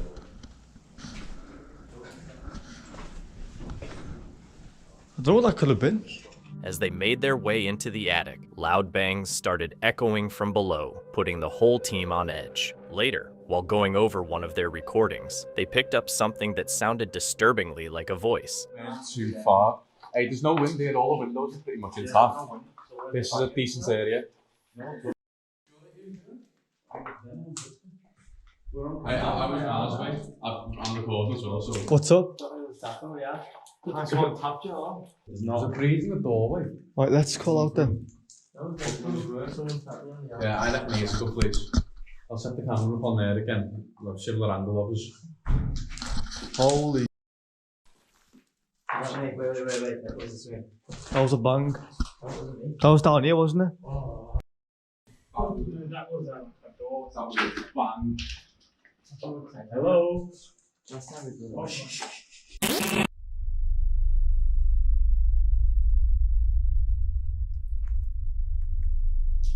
Hey, nah, not even. Did you hear that laugh? My camera's. Did you hear that laugh? Why? Your camera. My torch is dying. Like, stay calm, like. Do it again, I'll please. beat this walk up to it. Do it now. I am. Do it now for me. Come on. There was no wind at all. Like, hey, no one runs yet. If anything happens, just brace up and stand still, yeah. Mine's dying. That happened last time we came here. The door's shut, guys. Like, that's crazy. As the night went by, we got a lot of communication through the SPB7 spirit box. My name, Dan's name, leave. I'm following up with everyone's batteries being affected. My iPhone went from 18 to 27 to 36. No way to explain this. That sounds like a growl. Want to listen to this? I heard a laugh. I've got the mic on this. Yeah, come on, let's listen. Did you hear that? What the f? Did I get a hiss? I heard somebody going ha ha ha. Guys, moments before that door slammed shut, my camera just died. That window. Yeah, we know it wouldn't. We know it wouldn't. And you said that.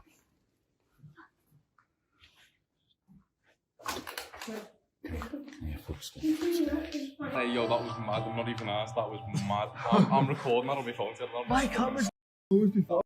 It was somewhere on this corridor, but which side? This is a big room in here as well.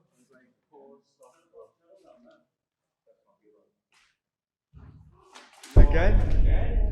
It's definitely down there. The other time we came back over to it.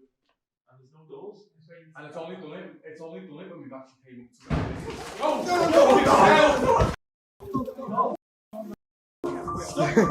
Yo, that was rough, you know. Why is it when we get it's only when we're there. That looks like a black finger to me. Yes, taking the energy. Oh, me back. Oh, me back. What? What? Open the door for you. It opens. You're mad. Calm down. Calm down. That was pure me panicking, man, lad. What? Hey, if it's wind doesn't pull the door open. Do you see that open?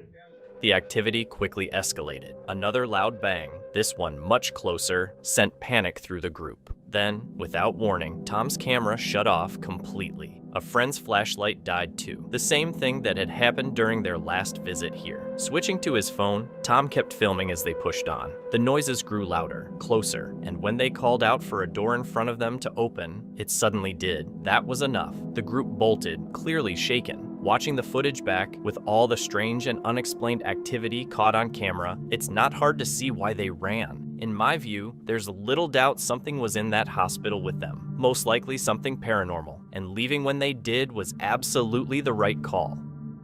The next shocking clip comes from MV Urbex, a TikTok channel dedicated to urban exploration, showcasing abandoned places, creepy encounters, and real-life dangers. The creator often explores forgotten buildings, old hospitals, and eerie houses, sometimes running into squatters or even strange paranormal events. On June 27, 2025, while checking out what looked like an abandoned building, the explorer was suddenly confronted by a group of aggressive squatters. Things escalated fast when one of them swung a wooden plank, forcing the group to run for their safety.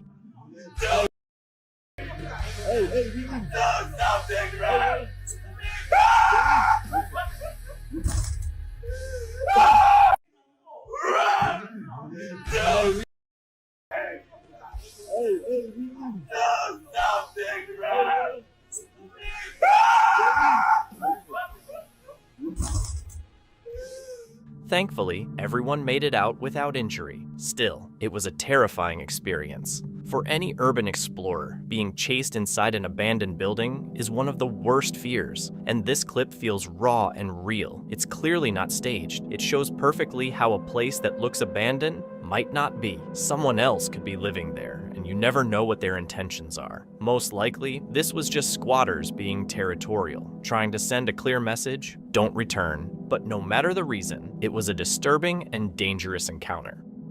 This video is from Marlo C., a YouTube channel known for solo camping, bushcraft, stealth camps, and peaceful nature vlogs. Her style is calm, personal, and thoughtful. It's July 13th, 2025. At first, her solo camping trip feels normal and quiet, but as the night goes on, Marlo starts to feel more and more uneasy. Around 2 a.m., she hears odd sounds, like someone walking nearby or branches snapping, which quickly makes her anxious. Coming up on 11 o'clock. As you can see, I have one mosquito flying around in this tent.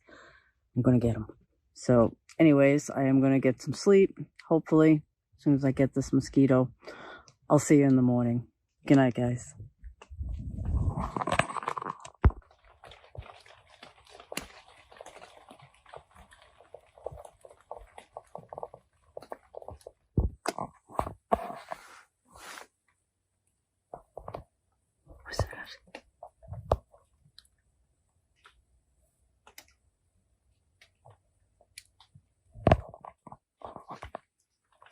Thought I heard like footsteps or something. I've had an uneasy feeling all night.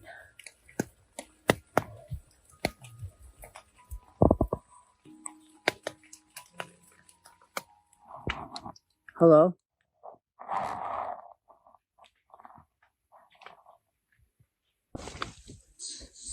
Do you ever get that uneasy feeling and you don't know why? I mean, I feel like I'm in like a safe area, but I don't know.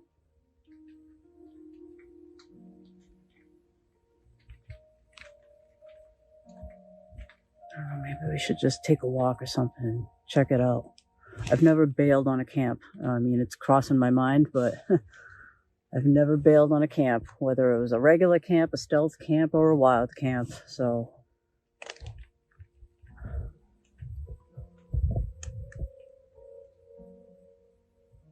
Oh man, I don't feel like getting out. Let me get my boots on.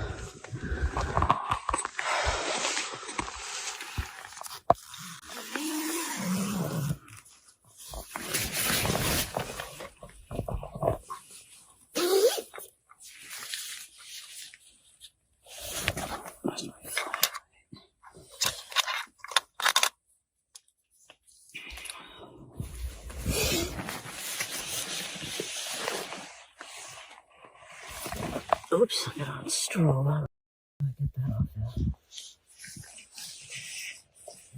Jeez.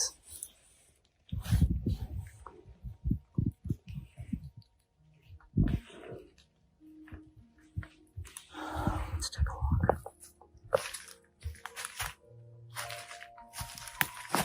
Hello?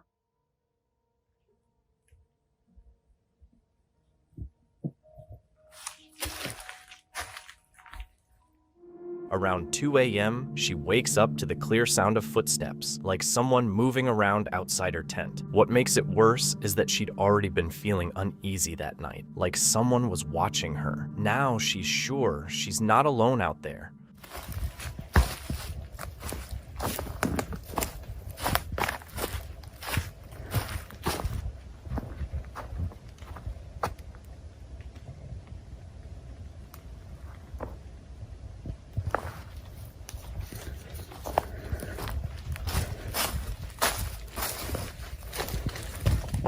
Do you just ever get that feeling that you're being watched?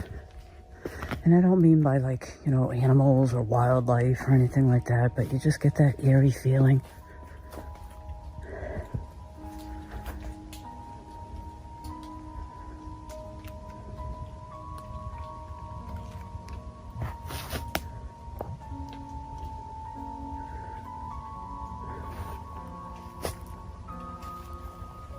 Yeah, well, that's the feeling I'm getting. And I could have sworn I heard, like, you know that when like a branch sort of breaks from like a footstep? That's kind of what I thought I heard.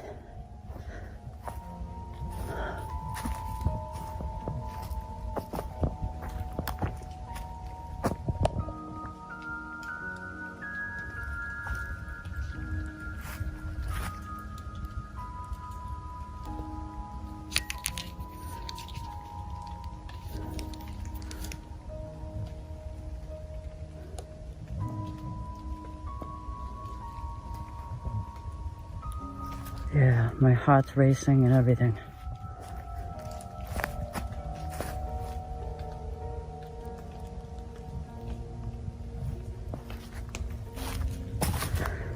I don't know, guys. I don't know what to do.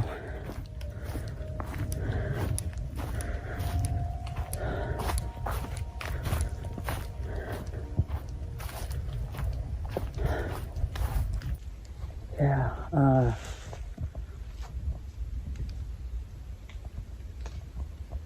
I'm not sure what I'm gonna do. What the? Alright. I am out. Oh, sorry I didn't film that. I've never taken down a tent at night before.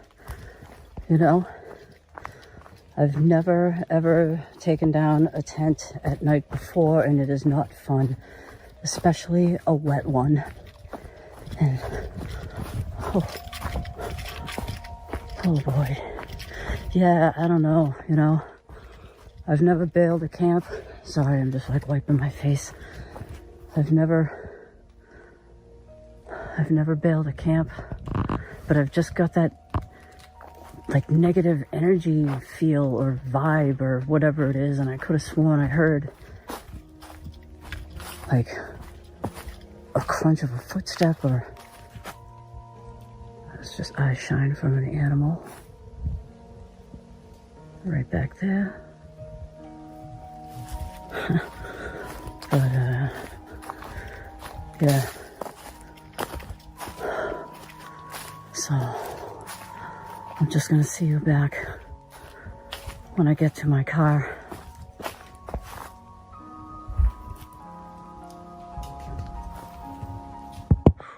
Still feeling unsettled, and with the noises not stopping, Marlo decides to do something she rarely does. She ends the camp early. In the dark, she quickly takes down her wet tent and heads back to her car. Clearly shaken and with her heart pounding, she definitely made the right call. When you're out there alone and something feels off, it's smart to trust your gut. If someone really was walking around her tent, especially with her camping solo, it could have turned out much worse. Thankfully, she followed her instincts and got out safely. Deep in the forest, far from any signs of civilization, this person was hiking when they spotted a bear. Huge, powerful, and walking straight toward them. It didn't growl or charge. It just kept coming, slow and deliberate. Коля, ноги дергай.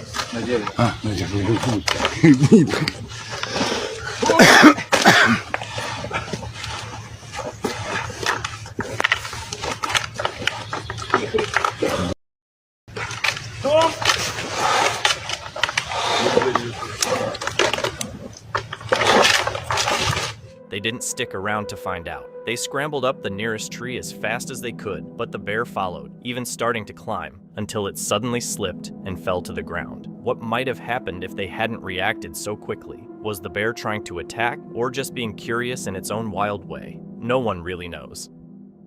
A trail camera captured footage of a black, humanoid creature moving quickly through the woods in daylight. It resembled the legendary Sasquatch, with dark fur and a muscular build. The uploader noted that it seemed to avoid being seen. Since no apes live in that region, many believe it could be genuine, unless it's an elaborate hoax. Back in November 2015, a little-known YouTube channel called Our Trips to Go posted a short video called Polar Bear Encounter. At first glance, it seemed pretty normal, but what the camera actually caught was way creepier than the title suggested.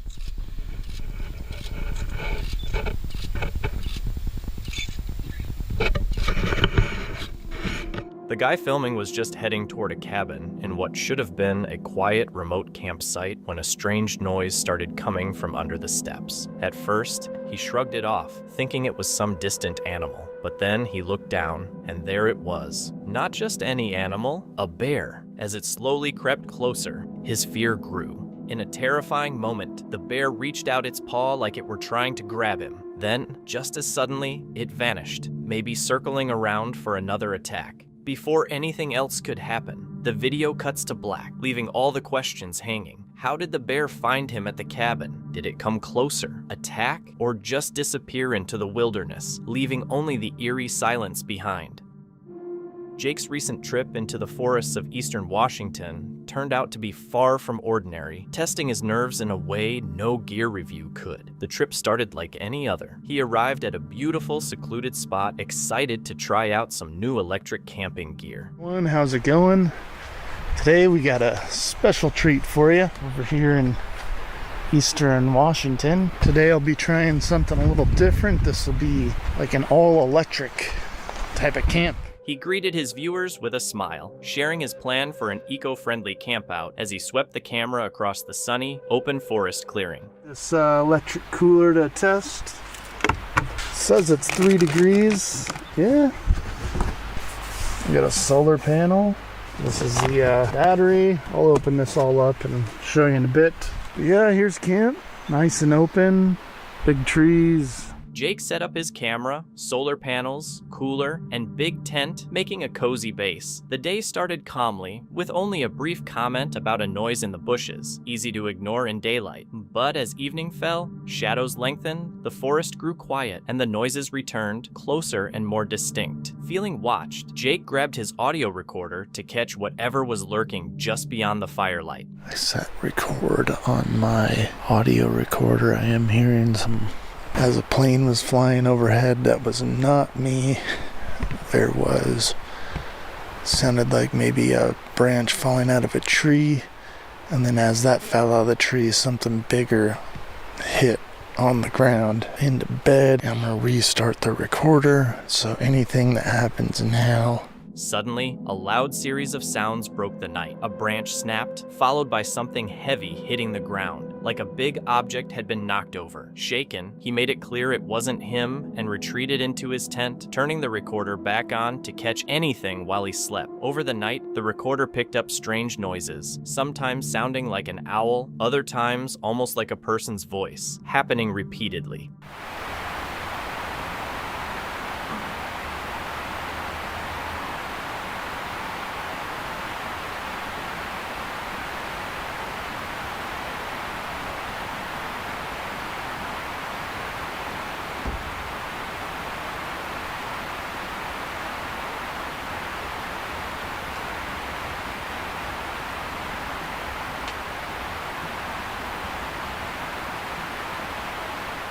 Jake woke the next morning under an overcast sky, still shaken by the night's events. He mentioned having vivid dreams and a strong sense that a lot of what happened was real, hoping the audio recorder would give some answers. At one point, he'd walk toward the nearby river, only to be stopped by movement in the bushes, something at least the size of a dog. This wasn't just random noise anymore, it was a close encounter. Even as he tried to start his morning routine, the forest felt anything but welcoming. Simple tasks, like going to the river to clean up, were tense, with every shadow and rustle carrying a new, ominous weight.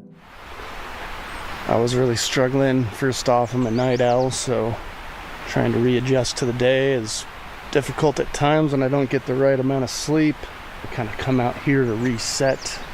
It doesn't always go according to plan, but I think it's still important to try. He later admitted on camera that he almost didn't finish the video. What was supposed to be a relaxing trip left him drained and on edge. The night's terrifying, unexplained events completely derailed his plans. Some things in the wild are better left alone. While his gear worked perfectly, the real challenge was facing an unseen threat. He was lucky to get out with just a scary story and some chilling audio. It makes you wonder what might have happened if he had gone closer to the sounds in the bushes that night.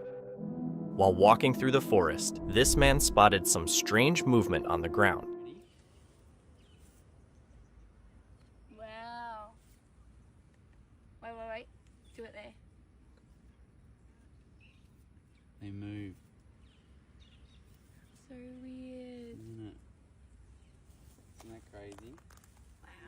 He spotted a strange little plant growing close to the ground. As soon as he brushed its leaves, they snapped shut right away. These are what people usually call touch-me-not plants. Their leaves fold up when touched as a smart way to protect themselves from animals or tough weather. Have you ever seen one in person?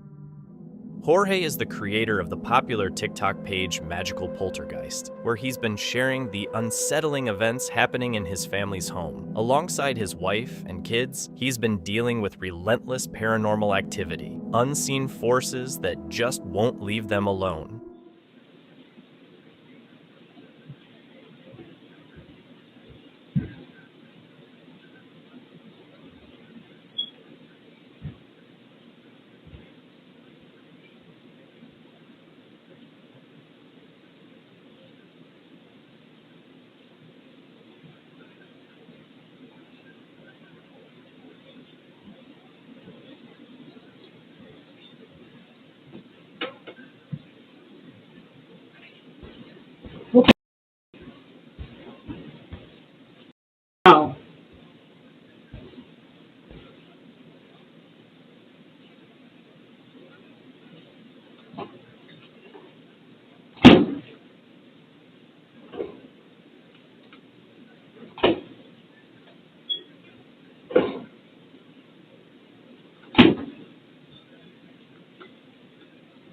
One evening, while Jorge's wife was burning sage to cleanse their home, the refrigerator door suddenly swung open behind her. So forcefully, it was like an invisible hand had pulled it. Terrified, she ran out of the room, but the fridge kept opening and closing on its own. Many thought the activity would finally stop if the family left the house, so Jorge made the tough call to move. But soon after settling into their new place, the cameras caught something chilling.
The refrigerator door began swinging open and shut on its own again. But this time, the situation got worse. All the stove burners suddenly ignited, making the haunting outright dangerous. Even more unsettling, shadowy figures appeared in the footage, drifting through the room and seemingly moving objects as they went by. When Jorge watched the video, he realized with shock that the haunting hadn't stayed behind. It had followed them, and it was more powerful than ever. And now, the question that haunts everyone watching: if it followed them to a new home, how far will this entity go to make its presence known? And will the family ever truly be safe? This family had only paused for a quick break when something completely unexpected occurred.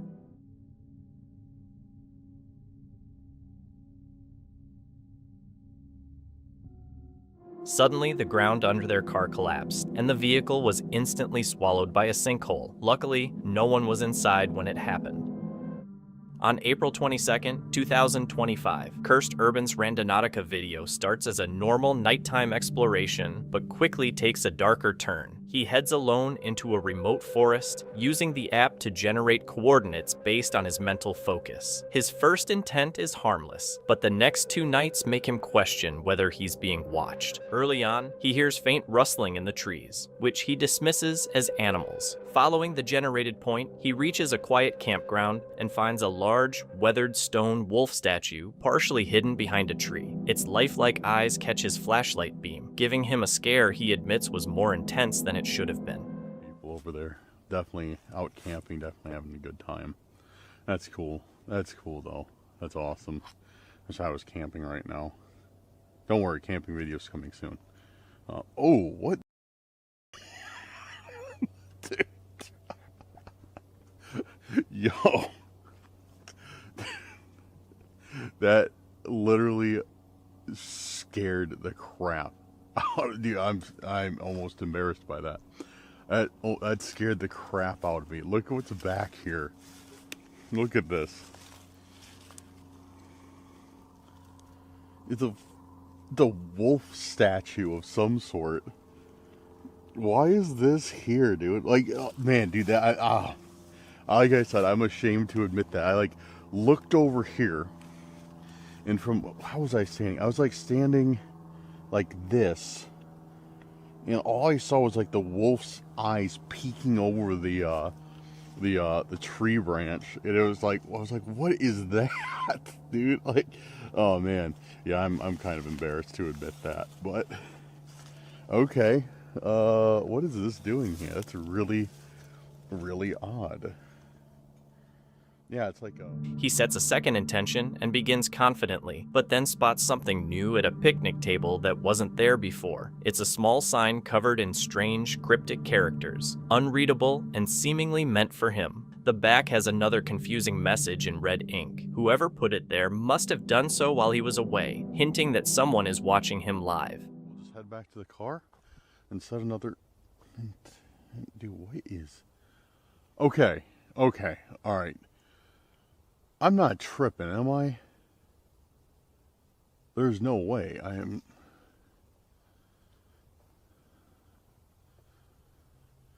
There's no way we missed this. There's something on this table. I say that like you guys can't see it. Hey guys, there's something on this table. Oh, I guess you guys didn't see it. No, I'm sorry. Sorry for saying the obvious, but there's something on this table. And we walked right by here. I have this table on camera, and when we walked past here, there wasn't anything on it. Unless I'm just blind as a bat, which, I mean, that's kind of halfway true, but that's not the point. What is this thing? So it looks like a little, like a sign thing, like a miniature thing, like a restaurant would have on the sidewalk listing their hours.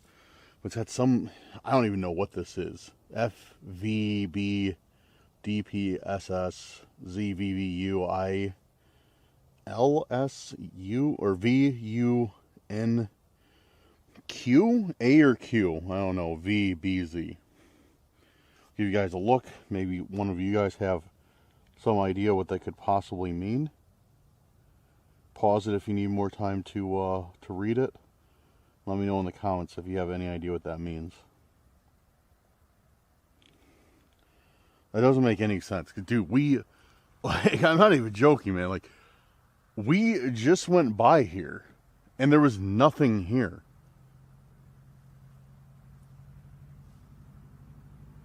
And now on our way back, something appears? Come on. Like...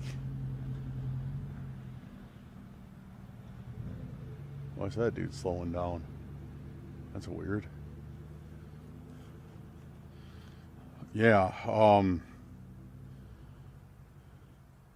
long has this been going? This hasn't been going for that long. So in the time that I walked down there, down that trail, searched around a little bit and came back, this was placed here within that time. So while I was down there, somebody was placing this here. And don't tell me like it's you know, it's just a coincidence that that's here. Like there's no way. Oh wait, no, whoops. There's another message on the back. Written in red. So this looks like it's supposed to be like maybe a chalkboard. And then the front's supposed to be like a whiteboard. So the front's written in black and the back is written in red. Man, that was a tongue twister for some reason. VYFVB JHU HSD HFZ AHRL QOL or AOL. I don't know. IHZF DHF VBA or Q. Those A's look like Q's. Whoever's leaving this stuff, make it more legible. Your handwriting sucks. By his third attempt, he's visibly rattled. Hoping to shake off the strange energy, he moves with the opposite intention. On a dim trail, he spots a flashlight beam aimed at him. When he calls out, the figure turns away slowly, ignoring him. A few minutes later, it's gone, as if it vanished into the trees. He suspects the same person may have been following him all night and could be the one who left the coded messages. Yeah, they just turned away from me.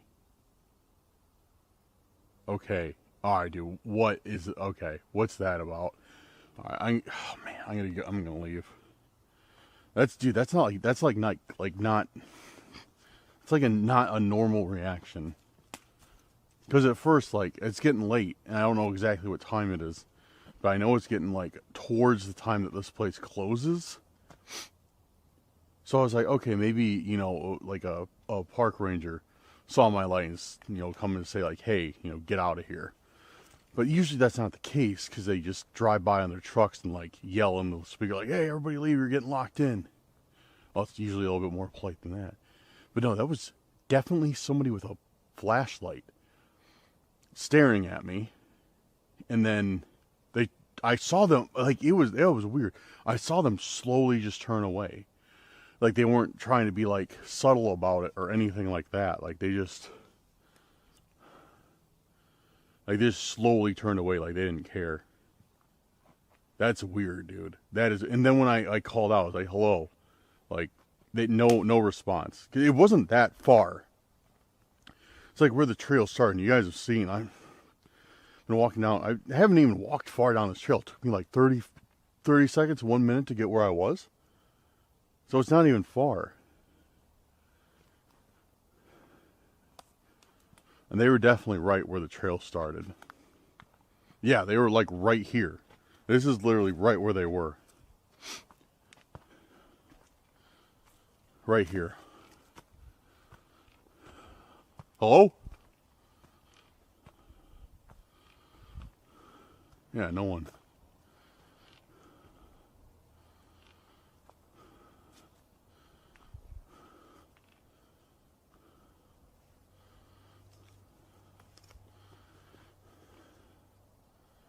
Yeah, there's no one at all. There's no one out here. Because, yeah, this is probably the exact spot they were standing. Right here. And then, yeah, because I was right down there. Yes. This is right where they were standing, for sure.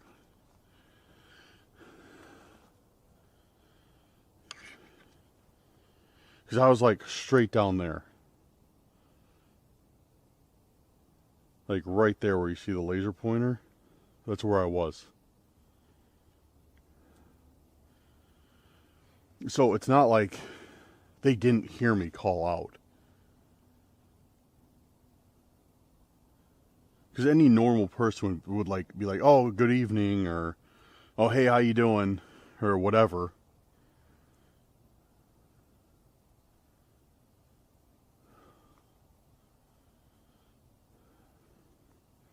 Call me crazy, but how much you guys want to bet that person we just saw with the flashlight is the same person who left that weird display sign at the other point?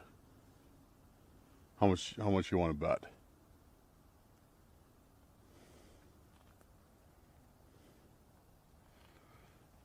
All right, so we definitely have a stalker out here. The following night, he explores a different forest with a new practical intention and finds a portable power bank lodged in a tree. Despite being dirty and exposed to rain, it still works. For his next intent, he uses the phrase, "red skies at night," which leads him to a narrow bridge over a stream. Underneath, he discovers a small wooden model, like a rough house or tower, with a cryptic message reading, "Your tower won't save you," and an arrow pointing to a vulnerable spot. This is part of a growing series of unsettling, seemingly connected messages. Set it up here. It's like, oh, dude, of course. It looks like a toothpick holder or something.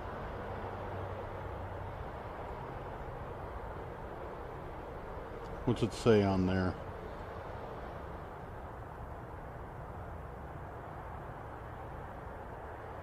Come on, focus on it, camera. There we go.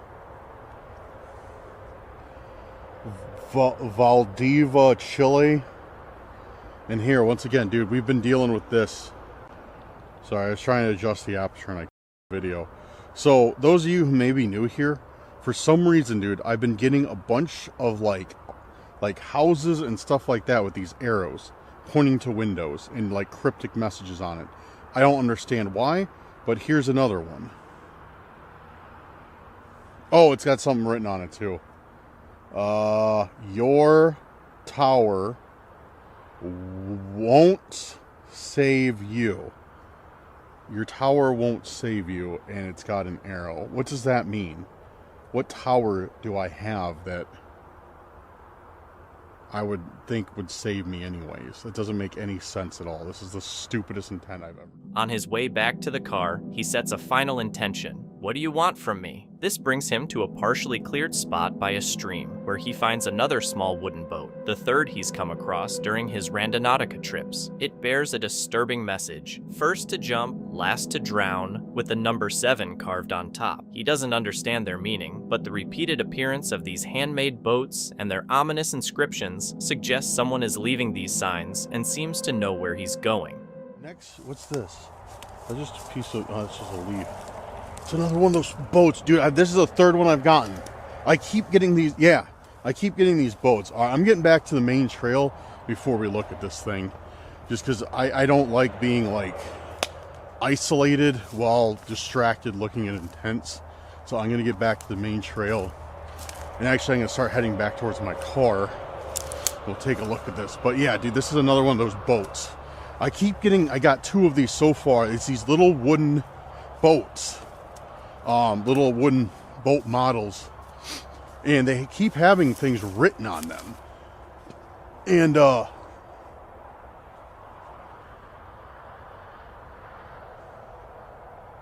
just heard something moving through there. For sure, I heard something moving through there.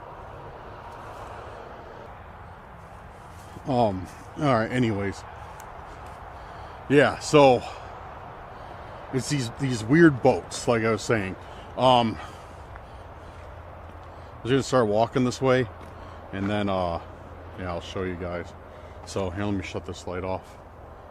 Let me get around this mud first, then I'll shut it off so you can actually see. All right, so yeah, it's this boat. And yeah, there's something written on it just like the other 2. First to jump, last to drown. What? First to jump, last to drown. Nothing written on the bottom. Oh, that's new. On the top is written 7. What's that mean? First to jump, last to drown, then a 7 on the top. Yeah, like I said, third one we found, and they've all had like nautical themed messages written on them too. So I don't know, kind of odd. Well, more than kind of odd, very odd. So yeah, I really don't know what to think of that. All right, we're gonna set our last intent because I'm done after this. After finding 2 of these in a row, so we're gonna set our last intent, and I'm only gonna be taking it. Like I got to go that way to my car. I'm only gonna take the intent if it's that way, and if it's not, I'll run another one until we get one in the direction of my car. Just as he's about to leave, he arrives at a spot called Finale, back at the picnic shelter near his car, where the night began. It looks empty at first, but under a table, he finds a wooden box holding a small plastic pill container with a note reading, "Down the rabbit hole, try me." It seems like a challenge, or possibly a trap. He decides not to take the risk, grabs the container, locks his car, and drives off. So why am I out here? Why was this the final point? Hi. Written in gold paint. Yeah, why was this the final point? It doesn't make any sense.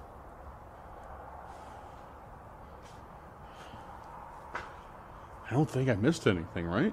I mean, I didn't flip over every table or whatever, but I don't think I missed anything. It reminds me of the time, that grill. That reminds me of the time one of our older Nauticas, we found a grill quite similar to this one in Max. We found like some leftover burgers and hot dogs and brats and chicken and stuff on. Well, I don't know. I don't remember exactly what was on it, but it doesn't matter. Max went up and ate one of the brats. That was funny. Oh, what's this? There's something under the table. Nothing. I saw tape and I was like, oh, maybe something's taped under there. See if there's any tasty goodies on the grill tonight. Nothing. Okay. There is something that I almost missed, and that's a wooden box. Let's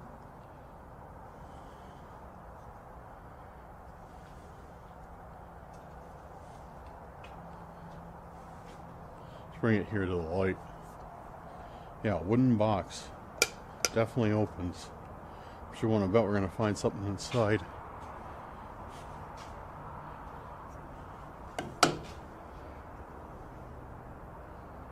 What is this? It's a pill with a message. Down the rabbit hole, try me. Yeah, no thanks. Yeah, the top says down the rabbit hole and try me by the pill. Soft. Looks like one that would be pretty easy to take apart and put back together. So, yeah, I wonder if that's it. I wonder if they empty this out and put something else in it, because it definitely looks like one that would easily come apart. Dude, I don't know. I don't like that. Especially when I got finale. I'm not gonna open. I was just thinking like I'm gonna cut it open and dump it out. But I don't think that'd be a good idea. So it said something's engraved on it that I can't really read. That's weird, dude. This is honestly one of the craziest intents that we have ever gotten. Like, straight up. I don't think we've ever gotten something quite like this. Where you get an actual pill saying down the rabbit hole, try me. Yeah, I'm not trying that. Dude, screw that. Alright, I'm gonna pack this stuff up and get out. The night ends, not with a jump scare, but with the chilling realization that someone is watching him. They know his exact location, and it's clear the items aren't random. They're escalating. What do you make of this footage?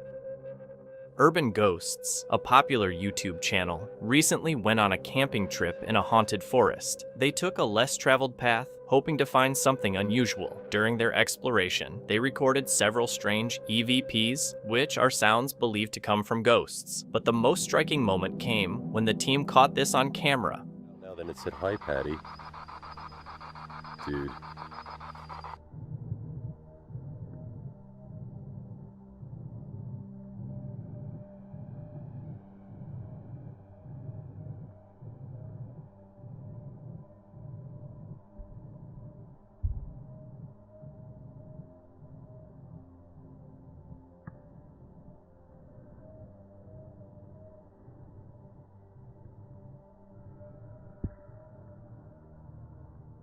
As the camera moved through the darkness, a mysterious figure that looked like a woman appeared standing among the trees.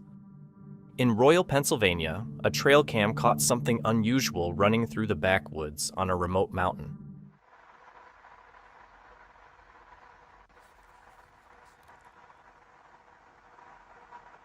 The area was completely isolated with no roads, making it unlikely to be a human's. Earlier, the same camera had captured deer and a bear, but this creature looked different. It seemed to gallop with long, powerful legs, and the white feature in the footage could be an arm, a wing, or even some fabric in its mouth. Its true identity remains unknown. Thank you so much for watching. Don't forget to subscribe and hit the notification bell so you can stay updated with our latest videos.